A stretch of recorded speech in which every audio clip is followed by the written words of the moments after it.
The Empire's greatest mind stands shackled at the center of the royal court. Meet Henry Morris, history's first 8-cycle Archmage.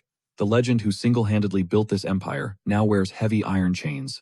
Facing judgment for a treasonous plot he didn't commit, the Emperor framed Henry just to see him dead. As the judge blathered on about the Emperor's fake mercy, Henry snapped at them to stop the cap and just end it. The executioner hoists his blade and delivers a swift, lethal strike, decapitating Henry. That guy's grinning like a villain, but the story is just beginning. Suddenly, the mage gasps awake, clutching a decapitated bird and an ancient tome. Apparently, some kid attempted a forbidden ritual to summon a soul and snagged the most lethal mage in history by mistake. As Henry stumbles toward a mirror, he realizes he's trapped in a 20-year-old's frame. He remains silent for a moment, scanning his new surroundings and vessel. Realizing this body has zero physical talent, Henry attempts to spark some magic, but it's a total flop. He doesn't quit, though, until a glowing mana core flickers in his chest. Forming the first circle around his heart, Henry decides to call it a day and heads out for some fresh air. He catches a guard napping on the job and lets out a deafening roar, sending the poor guy flying to his feet in a panic. Henry just glares, judging this man's entire existence. The mage's intense gaze leaves the guard trembling and confused. Suddenly, Henry decides this dude looks way too much like a football and punts the chubby guard right in the shin. The man's left spiraling, wondering why he's catching hands for no reason. Henry isn't done yet and lands a savage kick right to his face. Honestly, it looks like the young master has totally snapped. Henry starts roasting the guard for being incompetent. Despite having zero clue what is happening, the guy just begs for forgiveness. The mage commands him to look up, making the terrified man brace for another world-class beating. Instead, the mage grants him a rare pass. He spends the entire night digging into this family's history, and once finished, he grinds out magic training until dawn. By sunrise, he's completely wiped, but that first magic circle is officially locked in. The round guard brings in fresh water for the morning routine. Henry scrubs down, hits the closet, and gears up for a family sit-down. But man, breakfast with the Morrises is a circus. His brother Kevin eats like a feral beast, spraying crumbs and soup in every direction, while Henry watches in pure disgust. Their father finally pipes up to ask, which son is man enough for the Swordsman Academy? Before Henry can even process the question, Kevin barks out an answer, claiming he is the only one built for it, and his dad actually buys it. That is when Henry casually drops that a mere bastard has no business representing the family name. Plus, he lets it slip that Kevin's skills are basically trash compared to his. Imagine Henry, a legend who made kings tremble, getting clowned on by weaklings he could fold in his sleep. To shut them up, Henry demands a duel, and his intrigued father gives the green light. Out in the yard, Kevin is cackling while throwing a sword at his brother. He thinks he is about to speedrun this fight, and honestly, he is right. But the crowd is clueless. Henry silently activates high-level reinforcement magic before even taking a step. His strength, speed, and reflexes skyrocket instantly. Before Kevin can even blink, Henry vanishes and reappears right in his face, unleashing a blinding assault. Kevin barely manages to get his sword up. Without breaking a sweat, Henry snatches his brother's throat and sweeps his leg, dropping Kevin in record time. The entire family is stunned by that god-tier speed. Just as Henry prepares the finishing blow, his father roars for him to stop, and Henry freezes his blade. He nonchalantly heads off to rest, leaving his relatives staring at him like they have seen a ghost. After that flex, he hits the hot tub to soothe his muscles, but his magic circle starts pulsing with dangerous intensity. It is starting to hurt, so he decides to brew the Miraculous Blue, a legendary elixir he invented in his past life. This potion literally shatters the body's mana limits and boosts capacity.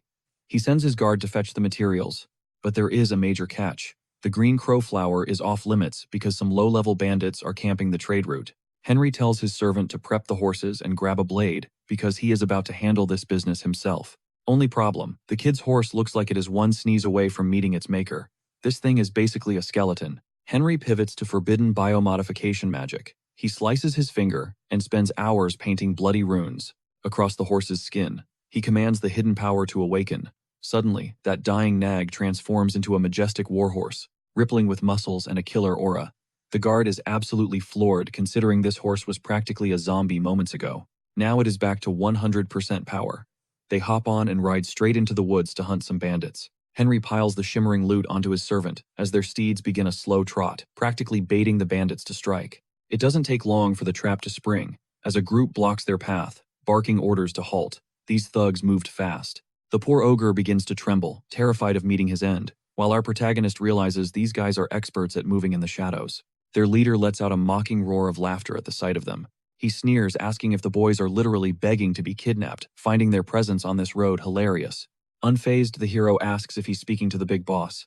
He figures the gang must be desperate for gold if the leader is doing the dirty work. The bandit demands every single jewel in exchange for their pathetic lives, thinking he has the upper hand. But the MC doesn't flinch. He's chilling, completely unbothered by the threats. He actually flashes a confident smirk, knowing things are about to get spicy as the bandits close in. Panicked, the servant begs his master for a plan to survive this lethal encounter. Seeing over 20 armed men, the servant spirals, but the master calmly claims it'll all be over after a quick afternoon nap. The big guy is baffled, wondering if his master has finally lost his mind. Without warning, the MC winds up and delivers a thunderous slap right to the servant's face. The impact is so sudden it sends the giant crashing to the dirt, leaving him totally exposed to the bandits. He hits the ground and goes out like a light. Hopping off his horse, the MC tells the mare to wait patiently. The bandit leader stares in disbelief, convinced he's dealing with a literal maniac. The hero casually explains that he put his servant to sleep because he didn't need any dead weight dragging him down during the fight. It's a wild move considering the kid plans to solo the entire squad by himself. He begins counting heads, measuring the exact amount of power needed to wipe them off the map. Only 25, he mutters with pure contempt, having expected a much bigger challenge. The leader thinks the kid is delusional for focusing on numbers, but the hero promises to show him who the real lunatic is. With a sharp snap of his fingers, a surge of violet magic ignites the air. Suddenly, shimmering blue spheres manifest over the bandits' heads, catching the entire group off guard. The bandits are instantly encased in swirling water bubbles, their arrogance turning into sheer panic as they struggle. The water ruthlessly seals their faces, cutting off their oxygen and leaving them gasping for air. The boy shrugs, noting that he shouldn't even have to dirty his hands for low-tier fodder like this. The battle is over before it even starts, with the soldiers dropping to the ground in heaps. The leader clings to consciousness because he's a bit tougher, but he's rapidly running out of breath and hope. He thrashes wildly, clawing at the water sphere, as pure terror takes over his senses. His strength finally fails, and he collapses alongside his crew. To finish the flex, the mage begins charging a massive fireball. The leader's heart sinks as he witnesses the raw, overwhelming power his opponent was hiding. Without a shred of mercy, the boy launches the flame, but his target isn't the bandits themselves. A massive explosion erupts far behind them, the shockwave turning the once bold leader into a blubbering, crying mess. The hero's voice turns cold, warning them that there will be dire consequences if they ever show their faces again. It's a simple threat: return to this road, and none of them will leave the area alive. Time passes, and the bandits scatter, finally clearing the path for the trade route.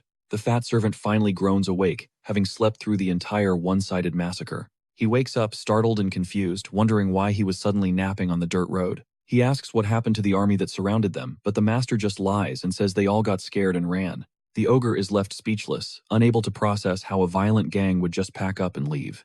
The hero tells him to stop overthinking and pack the gear so they can head home. The poor guy is still lost, trying to figure out how he went from a bandit ambush to a peaceful afternoon. Soon the duo returns to the Baron's estate, having checked off their main objective with ease. Not a single jewel was lost, ensuring the family name stays clear of any scandal or trouble. The hero plans to return every item to its place, making it look like they never moved at all. The young master teases his aide about swiping the loot, checking if everything is still there, which clearly hits a nerve. There is no way he would touch those treasures, let alone misplace them. It is finally time to guide Jade back to her stall. Our hero shares a quiet moment with his loyal steed. They stroll toward the gates together when out of nowhere, a bizarre energy near the stables triggers his instincts, locking his focus. The groom rushes out to greet his lord with a bow. The old man lowers his head in respect. The young master explains he is just dropping off his mare for the night. But he is not done yet. He wants a tour of the other stalls. Naturally, the old guy is not about to refuse him. He lets the boy roam free. Meanwhile, the blonde rival finally snaps awake, gasping for air. He is stuck in bed after that humiliating public beatdown. Covered in bandages, he spots his mother watching over his recovery. She has been tending to his wounds. Every muscle screams in pain as he tries to piece together how he fell so hard. The details of the fight leave him reeling. He keeps replaying the loss in his head, refusing to accept the outcome. Livid, his mother scolds him fiercely. She demands to know how his supposed training could fail so miserably. His ego takes a hit. There is no way he lost to someone so beneath his level of expertise. He pictures his brother, that lazy loser. The thought of being surpassed by someone so pathetic makes his blood boil. After all, he is a grind-set king, who never skipped a single workout. He lived and breathed his training. Yet that slacker brother took him down. Something is sus. He screams at the top of his lungs that it is all a lie. It just does not make sense. Back at the stables, the main character leads his horse forward with calm, steady steps. The Lord Majestic White Steed gets the royal treatment here. Right next to it sits Master Kevin prized mount, perfectly groomed. Seeing Kevin horse living large makes our hero realize just how much his own animal was left to rot. He asks where his mare stall is, hoping for a peaceful spot. The old man gestures toward the very back. Stepping inside, the young master pauses. He is stunned by the conditions, questioning if this is actually where his horse belongs. The place is a total dump, damp and filthy. Seeing his companion in such a mess sets his temper on fire. This neglect is straight up disrespectful to Jade. He tells the groom he will let it slide as a one-time error. For now. But things need to change immediately. Visible shame washes over the man as he promises to give the horse top-tier care. He offers a sincere apology. The main character heads out, glad the worker actually listened instead of catching an attitude. He drops a final warning: if he returns and finds these animals in poor condition again, there is going to be trouble. The threat hangs heavy in the air. The terrified groom nods frantically, dreading what might happen if he fails. After laying down the law, he gives his mare a gentle pat, thanking her for being his MVP today. Night blankets the estate as life goes on. Over dinner, the patriarch addresses his oldest son with a serious look. He has got something heavy on his mind. He wants to dive deep into the details of the morning's shocking duel. He asks for the boy perspective on the fight. Sipping his drink, the main character casually shrugs it off as no big deal. He walked away unscathed, but then he flips the script, asking the concubine for her expert opinion on the defeat. Fuming internally, she plays it cool and claims her thoughts are irrelevant, urging the men to continue their chat. The sight of her son's failure is too much to bear. She stands up abruptly, using chores as an excuse to escape. Her mind is a chaotic storm of schemes and fury. As she storms out of the dining hall, the men are left in her wake, totally baffled. The father finally asks where his son hid such incredible combat prowess. The boy plays it down, claiming he is no swordmaster and just wanted to humble his spoiled little brother. The Baron asks if he is ready for the Swordsman Academy, but our hero drops a bombshell: he is not going. He suggests his brother take the spot instead.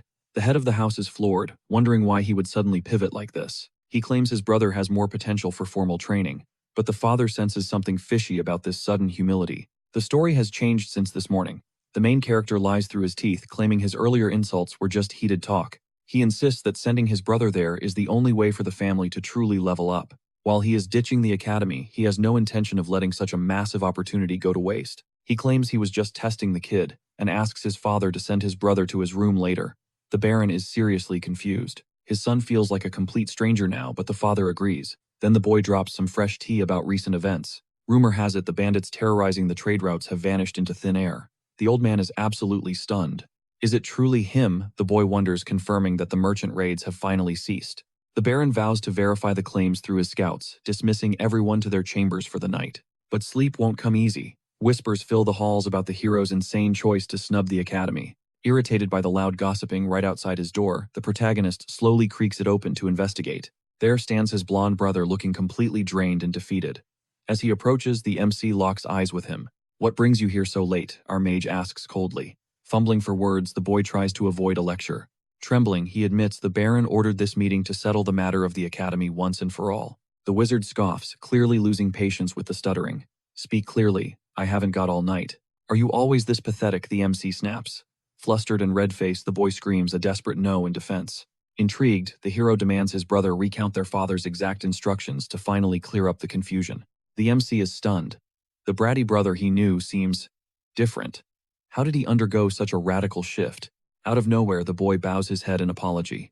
The MC raises an eyebrow, shocked by this humility. He confesses his guilt over past disrespect, admitting he completely forgot his place as the younger sibling. Having learned his lesson, the MC reiterates his final decision. He's officially forfeiting his spot at the academy. The blonde brother's jaw drops. This wasn't expected. But even if the MC quits, the path isn't easy. That slot isn't just handed over. Yet the MC senses his brother's desperate hunger to prove himself. "I'll give you the spot," the hero states, "but it comes with a price." The boy leans in, desperate. Kevin recklessly agrees to any terms before even hearing them. The protagonist smirks, ready to lay the trial. "Relax, it's simple," the MC dismisses. "Tell me, have you ever heard of a man named Burnham?" Kevin recalls a region to the north. The MC reveals he has some unfinished business that requires attention. "You'll be my proxy," the MC declares. The north is famous for a rare herb called the green flower. This bloom is the core ingredient for a powerful elixir. Kevin's mission: retrieve it personally at any cost. "Can you handle this?" the hero asks. "Absolutely," Kevin roars, his eyes blazing with newfound determination to succeed. But there's a catch. The hero pauses, letting the suspense build as he prepares to deliver a warning. "Supplies are limited," he explains, "and if you want vengeance, you must strike while the iron is hot." The clock is ticking. Kevin has exactly 6 days to reach the north and return with the product. Panic sets in. Even without sleep, 6 days is a brutal deadline that will push him to the limit. Manipulating the moment, the MC shrugs. If it's too much for you, just forget it. I'll find another. I'll do it, Kevin screams, desperate to finally earn the respect of the brother he once looked down upon. He wants to prove his worth. The mage smirks, satisfied that his little puppet is finally moving as planned. Midnight at the stables. But something is wrong. The gates are wide open and the horses are loose. Unwatched and wild, the beasts roam. Among them, a majestic white stallion stands out, radiating pure arrogance. This alpha horse trots through the paddock, his gaze fixing onto the MC's mare with unsettling intensity. Something about her bothers him. Jade the hero's mare remains unfazed, calmly sipping water despite the tension.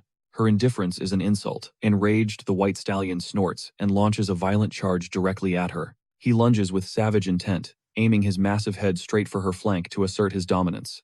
Jade seems lost in a trance, gazing at the distant horizon, oblivious to the beast barreling toward her. She's the picture of serenity, but the aggressor isn't finished. He bares his teeth, preparing a powerful bite. He sinks his teeth into her hide, desperate to tear flesh. Jade jolts in a sudden, sharp terror. Caught off guard by the assault, her instincts scream. She pivots, delivering a thunderous kick with all her might. Her hooves connect squarely with the stallion's skull, sending the massive beast crashing into the dirt like stone. Dazed and humiliated, the white horse struggles up. His confusion quickly twists into a gaze of murderous hatred. Flashback to when Jade was a starving, broken mare.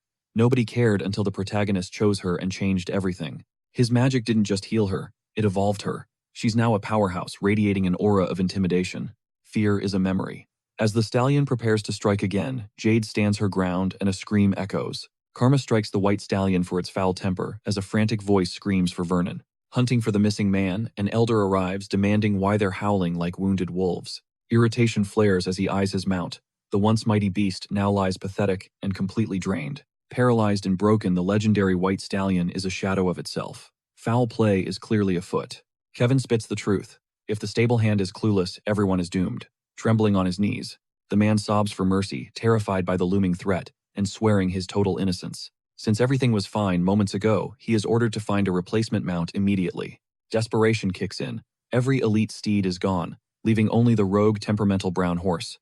That beast mauled the white stallion last night, and the elder warns it belongs to someone else. Ignoring the warnings, the blonde noble barks for silence and forces the saddle onto the beast. Completely disregarding the animal's fury, he pushes the creature to its absolute breaking point. The defiant stallion lashes out with lethal intent, yet the blonde youth does not even flinch. Death whistles past his ear, as massive hooves shatter the earth where his head just was. Dust explodes from the impact, but the elder manages to yank the boy from the grave. The beast's bloodlust remains unquenched, leaving the swordsman puzzled by such unnatural violent aggression. That is Master Henry's mount, the old man cries, sparking a dark suspicion in the blonde noble. His brother's horse was never this feral. He is told to settle for the backup emergency steed. Icy sweat drips down his neck, as the weight of the mystery starts to crush him. Reeling from the chaos, he buries a fist into the stone wall, fueling his confusion with fury.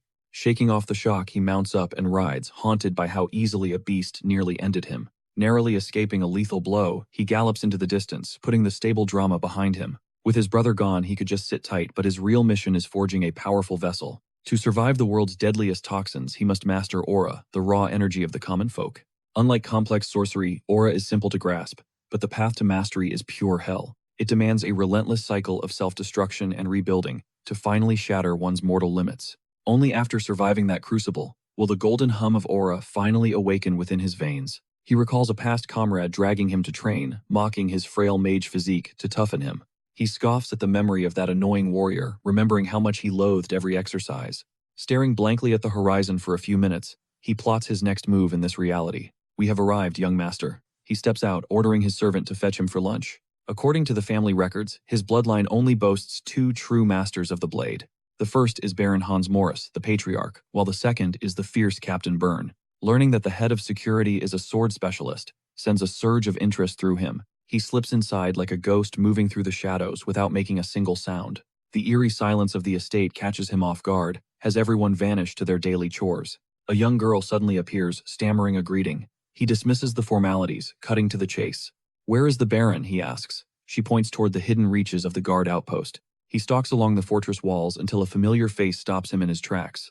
The veteran warrior gapes, wondering why a pampered noble has wandered into this grimy, forgotten corner. "Captain, it is good to see you," he greets smoothly, preparing to drop a bombshell request. When he demands to learn the way of the sword, the captain's jaw nearly hits the floor. He wants to start immediately, despite having spent years mocking the very idea of martial training. The captain is stunned by this sudden change of heart, but the boy's eyes are serious. "Can you turn me into a warrior?" Burn's face lights up at the master's sudden fire. "Are you prepared for hell?" He grins. After all, having a little ambition is nothing to hide. The hulking instructor towers over his fresh recruit, asking to settle a nagging suspicion. The boy simply nods. He presses for the truth behind the rumors. Did the boy really dominate the duel against young Master Kevin? His burning question remains, has this kid secretly mastered the lethal path of a swordsman all along? Dodging the mystery of his origins, the mage casually dismisses the commander's wild theories. He claims he just recently picked up the blade, offering a clumsy apology for the blatant lie. Sensing a facade, the guard proposes a pre-training spar to truly gauge the boy's hidden potential. Basic drills won't cut it anymore. If the boy actually crushed his own brother, standard training is useless. Trapped by his own story, the boy follows him to the training grounds for a sanctioned showdown. Before the first clash, the hero stealthily triggers magic armor, layering himself in an invisible shield. He stacks on more buffs, causing a menacing purple aura to ripple violently around his frame. The veteran grants him the first move to observe his style. The boy accepts the tactical advantage. Seizing the opening, he lunges forward, closing the distance between them in a desperate high-speed blur. The commander stands rooted like a mountain, unimpressed by the boy's flashy speed and lack of experience. Absolute confidence radiates from him. Even as steel whistles toward his face, he doesn't blink once. With an effortless sidestep, he leaves the protagonist swinging at thin air in an embarrassing display. Exploiting the whiff, the captain drives a punishing heavy strike straight into the boy's solar plexus. Thinking fast, the hero channels mana into his palm, catching the brutal kick with magical reinforcement. Shock flickers in the warrior's eyes. Irritated by the successful block, he tightens his iron grip. As the commander unleashes a fight-ending blow, the student barely dances out of the lethally sharp arc. He ducks low, letting the blade whistle overhead. The warrior's heart skips. He underestimated the kid's insane agility. Sword leveled, the protagonist charges back, determined to end this spar with a single decisive strike. Their blades collide. The fighter parries just in time, narrowly escaping a soul-crushing defeat. Panting heavily, the boy pauses to reclaim his breath after that flurry of high-octane precise strikes. The commander's wrists ache. He wonders what hidden force makes this boy's blade feel so impossibly heavy. Deciding to break the boy's spirit, the veteran readies a relentless assault to test his ultimate limits. Suffocating any chance of escape, he puts his entire weight into a devastating wooden sword swing. "Witness a real blow," he roars. Yet the boy meets the impact, parrying the strike mid-air. The commander scoffs. Blocking that raw power was a rookie mistake that should have shattered his guard. This is the legendary Aurora Mana. Now the hero understands why they call this man the commander. His swordsmanship is god tier. Why is a high-level beast like him wasting away in this backwater village? He presses the advantage, calculating every strike to ensure his target has zero room to breathe. There's no escape. As he blocks, the boy realizes his stamina is hitting the absolute danger zone. The sheer force nearly buckles his knees, sending his sword clattering across the dirt. No mercy, the warrior rains down a barrage of strikes, determined to end this duel right now. Defending against the relentless onslaught is draining his soul, leaving him drenched in cold sweat. His grip falters and his arms quake. Still, his endurance leaves the captain internally stunned. He offers rare praise, making the protagonist wonder what game his friend is actually playing. Why hide such elite talent until now? He demands, his confusion growing with every passing second. He knows you can't master the deadly way of the sword just by being a spectator. True mastery requires more than just mimicking motion. Exhaustion finally takes hold as the boy collapses. This spar got way out of hand. The boy gasps, deepening the commander's suspicion. The commander demands clarity. The boy explains that since he's starting over, formalities must be observed. Ditching the casual talk is vital. He knows his trainer can sniff out a lie instantly. He recognizes the imperial style, a common but deadly foundation. The mage's mind races with tactical plans. He ran from Jackson's harsh training, yet this familiar, brutal style continues to haunt his footsteps. This is the gold standard for elite warriors. When the boy asks for the official start time, the captain shrugs off the formal title with a smirk, promising the first lesson won't be a total nightmare. Instead, he turns the moment into a pop quiz, making our hero realize his physical stats are seriously lacking. His internal monologue is screaming. He knows his gas tank is empty, and his endurance is straight-up trash. In a real duel, stamina is the bedrock. Without a massive engine, you're just a sitting duck. The boss nods in approval. Survival isn't about flashy moves. It's about having the fuel to stay standing. When grilled on his weaknesses, the kid blunt honestly admits he's failing in every single category. He's a total noob, a blank slate. The veteran grins, ready to ink that paper with blood and sweat. But there's a secret ingredient to swordsmanship that's even more vital. To everyone's absolute shock, the mage reveals it's all about the footwork. Suddenly, a core memory triggers for our protagonist. His old buddy used to preach the same gospel that every legendary journey begins with a solid stance. The captain senses the doubt. The boy clearly doesn't buy that blades require more than just raw muscle. He drops his steel to prove a point. From here on out, it's a high-stakes game of tag. He won't strike back. He'll just dance around every desperate, clumsy swing the kid throws his way. The boy feels clowned on, but that's a hard lesson for later. He draws his blade ready to rumble. He goes all out, igniting his mana. A sinister purple aura surges through his veins, overclocking his body. I'm coming for your head. He launches himself like a guided missile, trying to land one solid hit. The captain just weaves through the chaos, his face as calm and cold as a frozen lake. The kid unleashes a flurry of strikes, but he's basically swinging at a ghost. Nothing connects. He pours every ounce of frustration into his blades, yet the soldier just keeps gliding out of reach.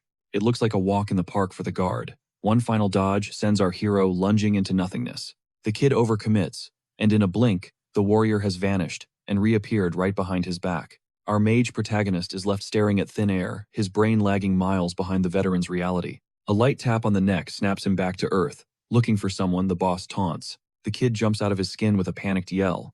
The mentor mercifully calls a timeout. Even with a magical buff, he was moving in slow motion compared to a true battlefield master. Look down, the master commands, pointing to the telltale tracks left in the arena's dirt. The prints tell a story of mastery versus chaos. The boss gives him a rare bit of props. Their movements are worlds apart. One is a precise geometric dance, the other is a messy scribble. A pro stays within the zone, but the student's footprints are scattered like a broken compass. You can't land a killing blow with a trash base. It takes razor-sharp observation to hunt properly. You only earn the right to strike once you've decoded your enemy's rhythm and movement pattern. The boy realizes the battlefield is way different than casting spells. This is the Imperial Step style. It's called circular movement. Now he needs to sync his brain with his feet immediately. This is their new grind. The kid knows he needs more power, but he's confused about the evaluation. How do I level up? He asks. The commander just laughs at his frantic, impatient energy. Time for a wager. If the kid can just land a single palm touch using the correct form, he wins. Only then will he unlock the true secrets of the blade. The stakes just got real. The boy's eyes light up. This is his shortcut to the elite tier he's been dreaming of. The grind begins. Failure isn't an option, so he's hitting the dirt for endless, grueling reps. He's trying to forge his body into iron, but his frame is still way too fragile for this hell. Eventually, gravity wins. He eats dirt, his muscles completely cooked, and screaming for mercy. He's totally spent. But wait, he's a mage. Time for a literal health regen cheat code. He forces a heal and jumps back into the fire. He's running on fumes, but he won't quit. As he laps the arena, the commander watches from the shadows, grading every single heavy step. The mentor notes his disciple's skyrocketing prowess, crediting his laser focus. Transitioning from drills, the steel finally comes out. Testing his limits for high-stakes combat, our hero executes a relentless, unending barrage with his wooden blade. Every arc carves through the air, forging raw power. Fatigue claws at him with every strike until he hits his absolute breaking point. Gasping for oxygen, he pauses to recover. Bitter memories resurface as he curses the Emperor for this grueling spiral of fate. His past sins haunt him. If not for those transgressions, this brutal path would never have been his reality. He should be lounging in his throne room. As twilight bleeds across the sky, he finally calls it a day. Retreating home, he cracks open a fresh journal, ready to ink down his most critical observations. Recalling his previous entries, he notes how those backstabbing nobles successfully orchestrated his downfall and exile. They crushed his entire faction in one fell swoop. Now he meticulously pens every traitor's name onto a lethal hit list. Filling pages with his enemies' names, he snaps the book, shut a sufficient start for his vengeance. Next, he unearths a concealed map from its secret hiding spot. Unrolling the parchment, he scans the vast continent, plotting his trajectory. The empire dubbed Eurasia by his old comrade Golden Jackson is a total joke of a name. Regardless, our protagonist sets his sights on trekking eastward by sunrise. His destination is distant, fueled by secrets of a former life, where he stashed legendary treasures across the lands. Stored alongside the elusive Elixir, these spoils await him. Now reborn, he must reclaim his inheritance, solo, piece by piece. Pen poised, he scours the topography, desperately digging through memories to pinpoint his hidden caches on the map. Suddenly, the door bursts open, shattering the silence. Instantly, our hero's combat instincts flare as an uninvited guest enters. He tenses, bracing for a threat. Instead, it is just that disrespectful servant again, barging in with zero etiquette. The intruder spots his master huddled over the table, frantically scribbling cryptic notes in the dim light. The servant drops a bombshell. His brother has finally returned after a grueling 6-day expedition. Panic surges through the hero. It has only been 5 days. He is back way ahead of schedule. Bolting upright, he rushes out to verify the shocking news for himself. Ordering the servant to greet Kevin immediately, they both sprint toward the boys' private chambers. Desperate for answers, they find the entire staff huddled outside the door, whispering in a frantic, confused buzz. With a sharp, authoritative cough, the servant signals the crowd to disperse and clear the way. The staff jumps visibly rattled by the protagonist's sudden arrival. Narrowing his eyes, the mage demands answers. Demanding to know the cause of the commotion, a maid reveals the young master's condition is critical. The grim atmosphere sends a chill down his spine. This health crisis was definitely not part of the plan. She suspects bandits ambushed him on the road. This revelation hits the sorcerer like a physical blow, since he was certain he had already purged every thug in the region. Consumed by worry, he shoves through the crowd. Bursting inside, his heart sinks at the sight of the boy, mummified in blood-stained bandages from head to toe. He enters cautiously, trying to be unobtrusive, but the blonde's simmering frustration finally reaches its boiling point. She erupts, sobbing as she lunges forward to scream accusations, pinning the entire catastrophe squarely on him. Kevin's state is dire. Those brutal wounds mean a long, painful road to recovery lies ahead. Inspecting his brother, he realizes the maid was not exaggerating. When he demands the cause of these horrific injuries, the physician claims it was a savage animal attack. Skeptical and stunned, the mage questions the diagnosis. The sharp doctor points out the total lack of blade wounds, only gnawing bites and extreme exhaustion are visible. The fatigue exacerbated everything. Thanking the medic, our hero urgently asks if there is any way to help. But medical options have run dry, leaving the worried concubine in a state of sheer emotional distress. Summoning Cohor, he issues secretive orders. As hours slip by, shadows lengthen in the silent infirmary. Drowning in guilt, the noble keeps a grim vigil until the Lord finally stirs and opens his eyes. Confused, the boy croaks out a name. Seeing his brother's pathetic attempt to act tough through the pain, the protagonist commands him to stay still. Forced to obey, the boy sinks back into the pillows. Agony radiates through his broken frame, yet the hero feels a surge of pride at his resilience. The kid is a tank. Fortunately, the mission was a success. The green leaf was secured and the oath fulfilled. With a cold, calculated gaze, the boy declares his brother is finally ready for the Swordsman Academy. After putting him into a deep slumber, he trusts that 24 hours of rest will trigger a full recovery. Channeling his mana, he weaves healing spells to mend every ounce of exhaustion and internal damage. A brilliant emerald glow floods the room, breathing life back into the withered bouquet tucked in the corner. His medical work finished, our hero retrieves the flowers and holds them in a gentle embrace. Casting aside worries about his brother, pure joy erupts now that he finally possesses every rare ingredient. Clutching the bouquet, he strides out, unaware the concubine is watching his every move from the shadows. Seeing him depart with his servant fuels her rage as the moon climbs higher into the midnight sky. Deep within the Baron's laboratory, a potent elixir bubbles atop a complex web of glowing magic circles. He ignites a flame to heat the cauldron, inhaling a nostalgic aroma he hasn't smelled in ages. He knows future mages will attempt to replicate this brew, but their pathetic imitations will all be fakes. Without the hidden recipe, they cannot master the brutal cycle of repeated freezing and scorching required for success.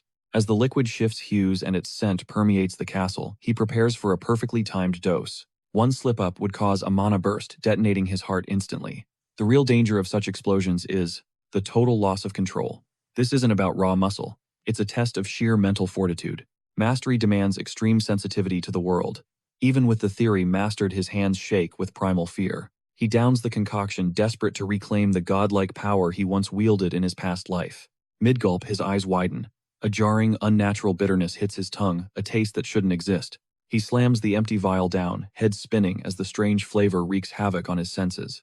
Violent purple energy erupts from his core, turning his blood into molten lava that threatens to dissolve him. Staggering through the room, his strength vanishes. He claws at the air, nearly collapsing from the sheer agony. Lunging for the doorknob to steady himself, he watches as a sinister red aura bleeds from his pores. A brutal migraine shatters his focus, yet he forces himself upright, even as his heart hammers against his ribs. His chest feels like a ticking time bomb, but his past experience provides a desperate path to survival. Dropping into a meditative stance, he braces his mind to endure the incoming wave of psychological torture. Pushing his mana circulation to the limit, a majestic purple aura swirls into the shape of a dragon. This is the power he craved. Driven by an insatiable hunger for magic, he pushes for even more.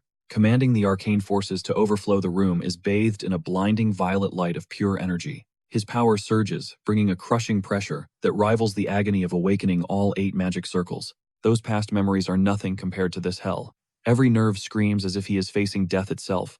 His heart pumps raw mana through his veins, forcing him to grit his teeth against the soul-splitting pain. Suddenly, he feels that a new circle is forming. It is an impossible development that leaves him completely stunned. The timing couldn't be worse. His physical vessel buckles under the chaotic clash of every elemental force. Defying all odds, he holds 2 mana gates wide open, manifesting the legendary 5th ring before his eyes. This breakthrough is the fabled Blue Miracle. Reaching the 5th domain is a feat few have ever conquered. In the Magic Tower, only those of this caliber earn the title of Wizard, true masters of destruction. Wielding power that rivals the elite warriors, the prince has achieved something truly miraculous and terrifying. He wonders if he can push for more, but forging 2 circles simultaneously is a Herculean task. Pushing further requires absolute focus, but as the energy fades, a foul, putrid stench fills the air. This horrific side effect catches him off guard, sending a shiver of genuine terror down his spine.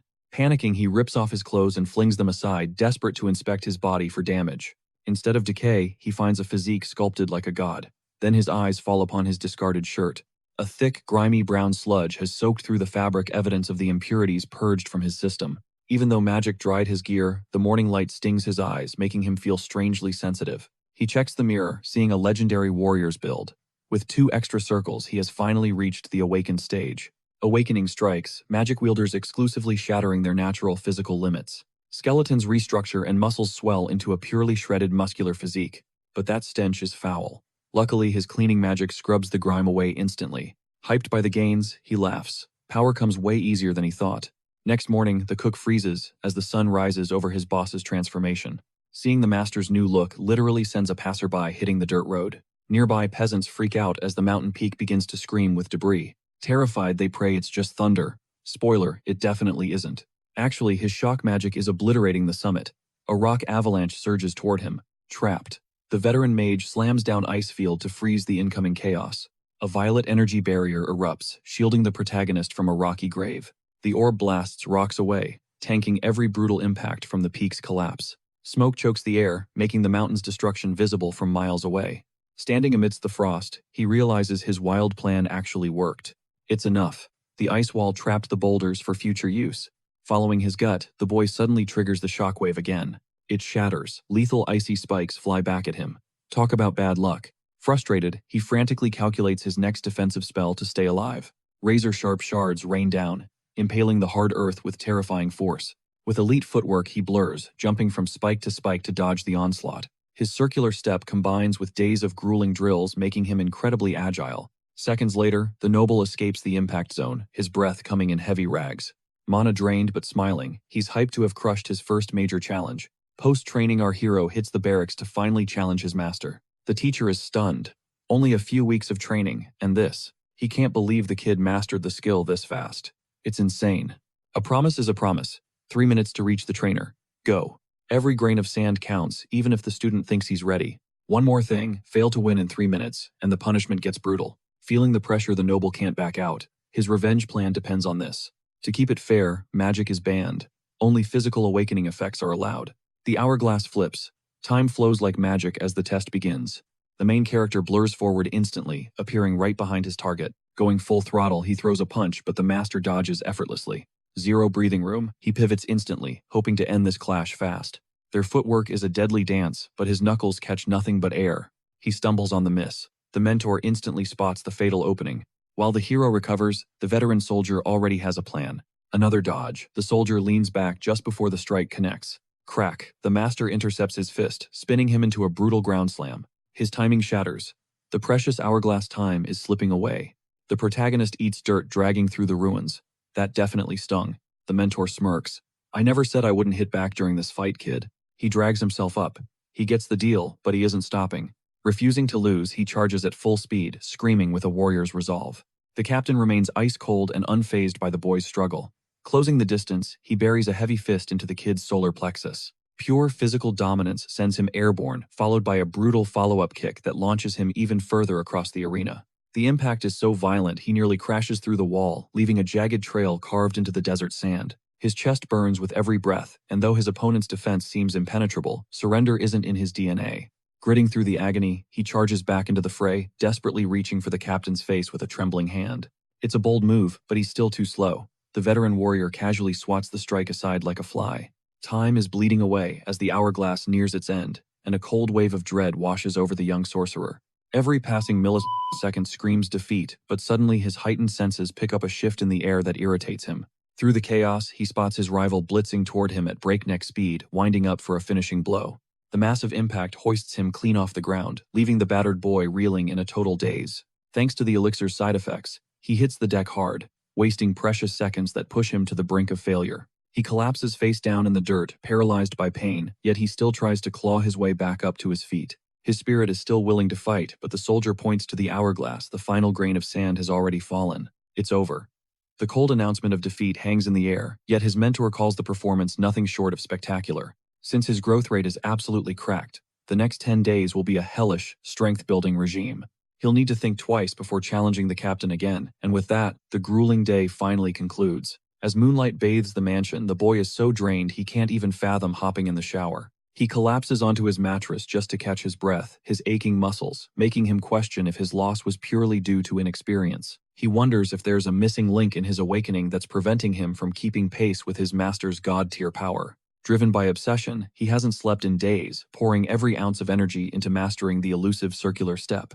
He's been out on the mountain peaks dodging massive beasts and feral boars, pushing his body to its absolute limit. But basic footwork won't cut it anymore. He needs a shortcut, and he's low-key annoyed his old friend made this path so difficult. Why create a technique that makes the journey to becoming a true warrior feel like such an impossible uphill battle? He recalls a man whose power eclipsed even Jackson, the legendary Sword King, a beast known as Hector. His movement was so flawless and godlike, it even gave the Golden One a run for his money back in the day.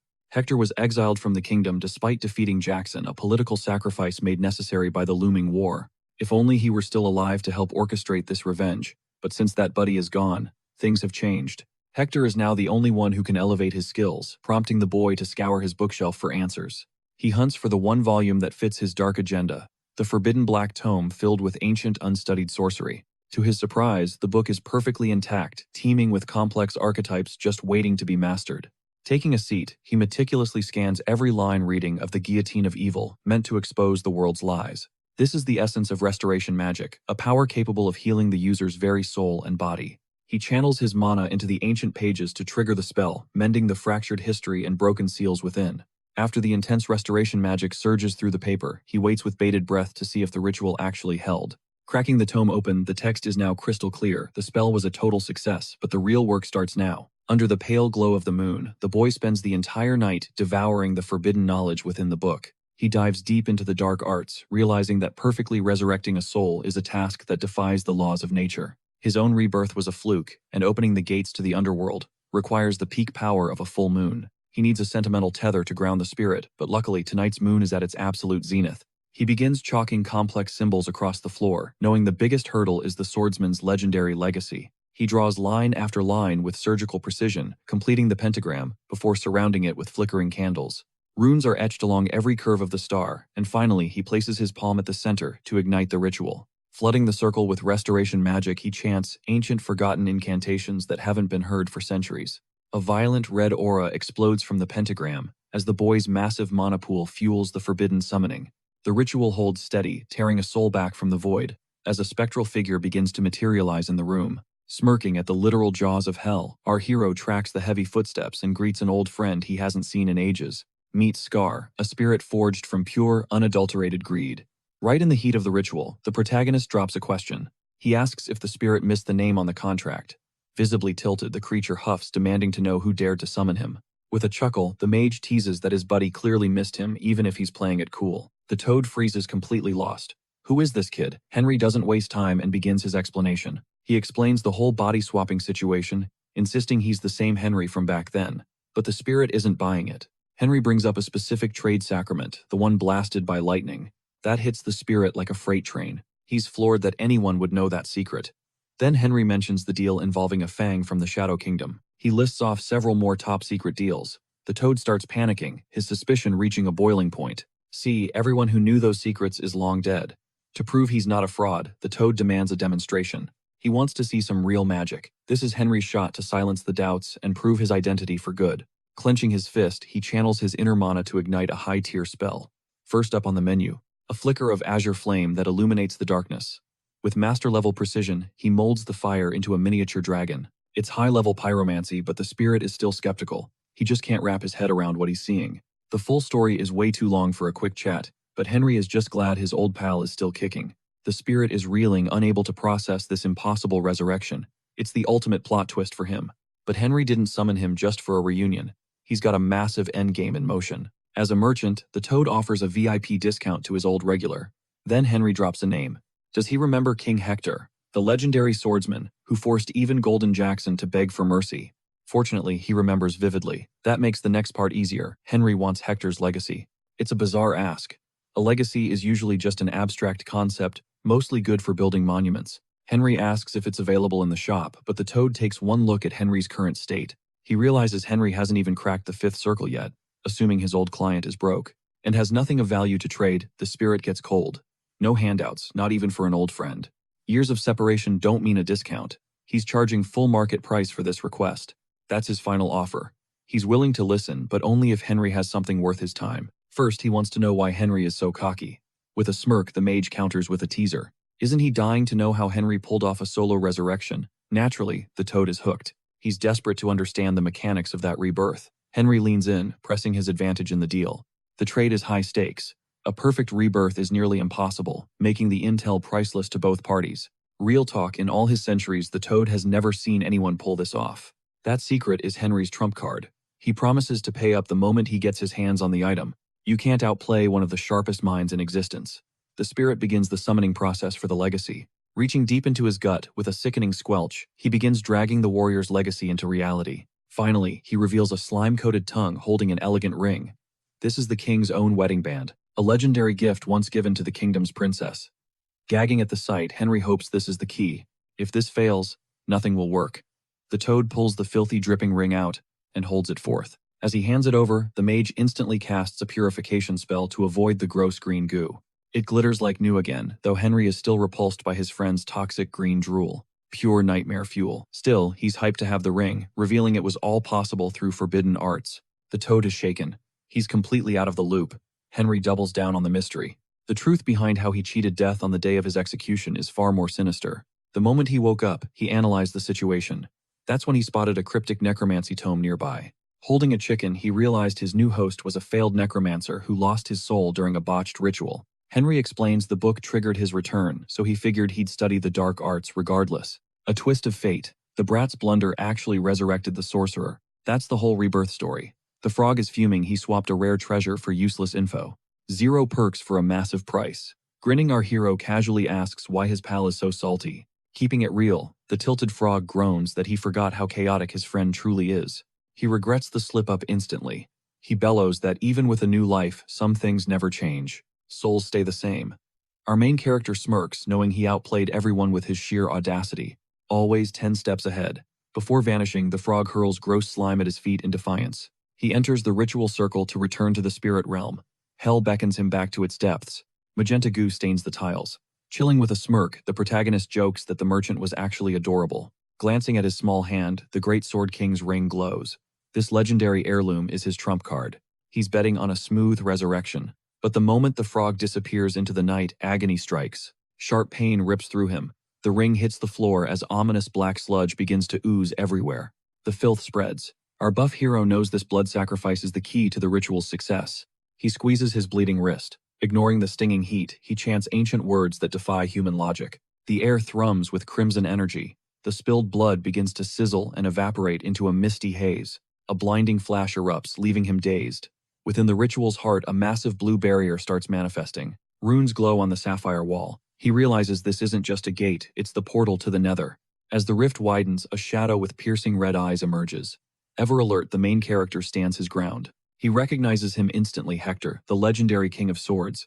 Even in death, his aura is overwhelming. A world-renowned icon returns. Even as a mere phantom, the warrior's presence feels heavy and majestic. Clad in spectral armor, the sight strains the mage's eyes despite his own immense power and resilience. Hector looks haunting yet mesmerizing, his metallic features reflecting a cold, otherworldly strength that demands respect. Crimson eyes snap open, burning with battle lust. His first words carry the weight of 1,000 wars. He breathes in, savoring the air. The boy reveals he's held the king's relic since the very beginning. It's been ages since they met. Hector is shaken. Who is this kid claiming to know a dead lord? We're strangers, the main character admits, but then teases a past encounter that was anything but peaceful. Mentioning his name triggers a memory. Hector finally recalls the old mage from his past life. Nice try, Hector scoffs. This puny kid looks nothing like the withered mage he once knew. Losing patience, the main character sighs that it's complicated. He asks if the king even wants the truth. Irritated, the warrior falls silent, weighing his words. Fortunately, neither is looking for a fight today. The hero explains his journey from the afterlife back to Earth via forbidden arts. Hector's interest is piqued. This kid is built different. Hector never imagined a soul could wield such volatile dark energy so effortlessly. It wasn't the sorcerer's doing, but a sacrifice from a young mage. Since that era ended, everything changed. The continents are unified, now a feat once thought impossible. But the peace is a fragile facade. Recent years have been dark.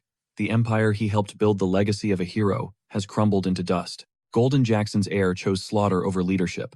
The spirit finds it ironic that heroes died for this. Dying for a loser tyrant makes the sacrifice feel worthless. The mage shares that same bitter resentment. Rage kept him awake as the empire rotted. Now the stage is finally set for a bloody comeback. Hector wonders about his role in this. The hero wants an ally, but his current magic is limited. True resurrection is still out of reach. Is Hector just here for ego stroking, or something much bigger? He doesn't see the point yet. But our hero has a master plan. He needs a legendary teacher. He wants to master the blade. The resurrected king falls into a deep silence, contemplating the mage's offer. "You summoned me for sword lessons," Hector asks, stunned by the audacity of this young soul's request. A mage wanting to swing a sword. It's weird, but this new body has the blood of warriors. He possesses massive mana and physical potential. This time, the sorcerer is trading his staff for steel. It's pure irony since the old man actually ended the warrior's life. Luckily, our main character speaks up, offering a sincere apology for their bloody history. The spirit freezes, wondering why he'd even bother with regrets, before bursting into disbelief. He mocks the protagonist, joking that the kid is way more soft-hearted than he looks. The boy stays unfazed. We learn the old man's loyalty to his emperor was absolute since day one. Years of devotion flash by as he realizes all that worrying was totally for nothing. Back then, mages were always paranoid, questioning if that ring was just some twisted battle trophy. To clear the air, the boy explains, it's a tribute crafted solely to honor his fallen rival. Hector just chuckles, asking if the kid is secretly some dramatic poet or a traveling bard. The sorcerer admits he's the only one who bested Jackson and the only reason to respect this world. Under that tough exterior, the protagonist clearly hides a deeply emotional and romantic soul. But when the Sword King title drops, the spirit gets triggered. He absolutely hates that name. He'll listen to his summoner's demands, but teaching his legendary arts won't come cheap. Sharp as ever, the boy knows there's a catch, and demands to know the spirit's price. The request is insane. He wants to live again. The noble is left completely speechless by the audacity. It's an impossible task, yet the warrior is dead set on returning to the land of the living. He's betting on the boy being a mage who's already cheated death before. Night falls deeper, leaving them both trapped in a heavy, awkward silence. Finally, with a voice trembling in fear, the reborn main character admits that bringing someone back is way beyond his current pay grade. Annoyed, the gray spirit snaps that if it's impossible, the deal is dead, and he's not the loser here. Playing hard to get, he turns away, bluffing that he'll just find another way to return. The trap works perfectly. The spirit panics when he realizes his leverage is slipping away, desperately begging for a second chance. If the boy succeeds, he'll teach him god-tier swordsmanship, and even help crush the emperor.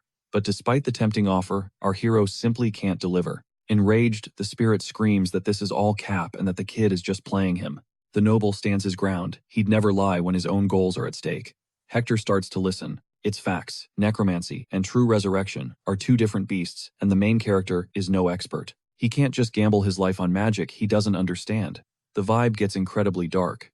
If the spirit gets dragged back to the abyss, there's no telling how many eons he'll rot there. This shocks the main character. It turns out, hell is 1,000 times more brutal than the legends say. Terrified, the spirit howls for help, realizing his lifelong prayers to God were never answered. Since his death, he's known nothing but pure despair and a darkness that never ends. Scrambling for a fix, the main character recalls his own rebirth wasn't perfect, even with his high-level stats.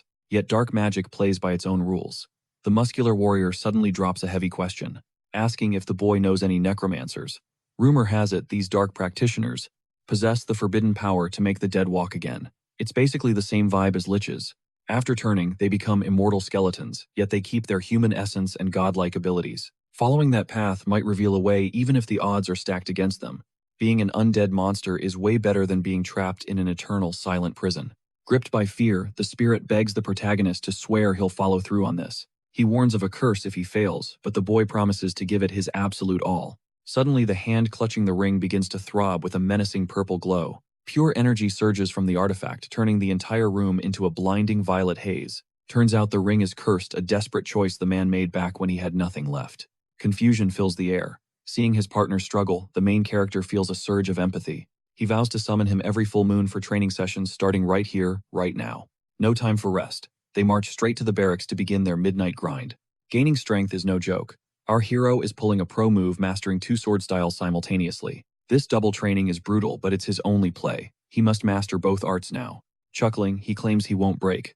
Action speaks louder than words, so it's time to start. Order number 1, shadow the mentor, and maintain that lethal battle stance without dropping it. His form is solid, but old habits are a curse. That circular step is totally useless here. Now it's time to test the new style. He needs a name to lock this technique down. Names don't matter, but they settle on the Hector step before diving back into the heat. The spirit laughs, liking the vibe. Our hero blurs into motion, testing the limits of this movement. It's chaotic and uneven, unlike his old style. He's practically dancing across the battlefield right now. In the dead of night, he's determined. This time he will land a clean hit on his master. The intensity is punishing. Our muscular lead hits the deck hard, tasting dirt over and over. They warn him to rest. His low stamina is a major problem for such intense training. Drenched in sweat, his eyes reveal everything. He will destroy the Emperor, no matter the cost. He questions the mentor's words. In the way of the sword, hard work is the ultimate truth. Growth follows sweat, yet the warrior suddenly drops a bombshell. He tells the boy to abandon his goal. After crushing the guard, Captain, what is next? Without hesitation, he declares his goal total aura mastery. He is just a rookie, yet he is dreaming big. Most would just laugh at his insane confidence. Full of conviction, he vows to become the continent's most legendary magic warrior once he awakens. It is inevitable. This path will transform his summoned master into the continent's most feared fighter. Risks are high, but playing it safe is a mistake. This is the only way to break magic. Enough chatter. Our hero cuts the conversation short and demands they return to the infinite grind. They train until dawn, pushing through the darkness until the first light hits the land.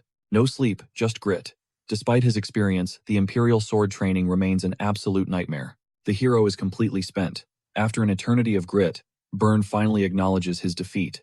Stunned by the outcome, our hero scans the room, realizing victory is finally his. Besting the captain at his own game, now that's a win for our mage. With his master plan nearing completion, he extends a hand to his very first mentor. Bonding through battle, Hector admits the kid truly pushed him to his absolute limits. Since Hector's first lesson, he spent months refining his lethal Imperial sword techniques. 3 grueling months of non-stop training later, he's finally mastered every single move. His target, the swordmaster Byrne. It's finally time to leave this estate behind. He's hungry for more, but Hector stops him, forced to admit his own mistakes. Calling him a misunderstood genius, Hector reveals stats that leave the boy completely speechless. The mentor is stunned. He only taught basics, yet the boy created a new style. Grinning, he accepts the praise. Knowing these words come from a true friend, he'd stay to polish his flaws, but time is a luxury he simply can't afford. It's common knowledge mastering aura requires far more than just simple repetitive practice. Knowing the stakes, the boy approaches his teacher with one final crucial favor. Dropping a bombshell, he thanks Hector and announces his plan to join the army. He questions the burden of noble duty and using power to serve society's morals. Luckily, his family is exempt. Only those ranked Count or higher face such rules. That's his motivation. There's immense honor in a veteran baron leading from the front. He's already got a division in mind, knowing exactly where he needs to be. The destination, the forest of all evil, a place where nightmares come to life. Hector warns it's too dangerous, but the kid already secured his father's permission. The baron's condition was to defeat the general, and against all odds he did it. Hector is reeling. How could the baron allow something so reckless and insane? He rushes to object, but our hero warns that nothing will stop his momentum. The pieces are moving. Cut to the inner chambers of the grand family mansion. Hector confronts the baron, desperate to know if he truly sanctioned this suicide mission. Will he really let his son enter that cursed forest? The baron says yes, only if he cleared a trial. Suddenly, our protagonist steps into the room. Mission accomplished. The 2 men freeze in shock at his impossible, overwhelming success. Demanding the truth, the baron orders his servant to explain this unbelievable outcome.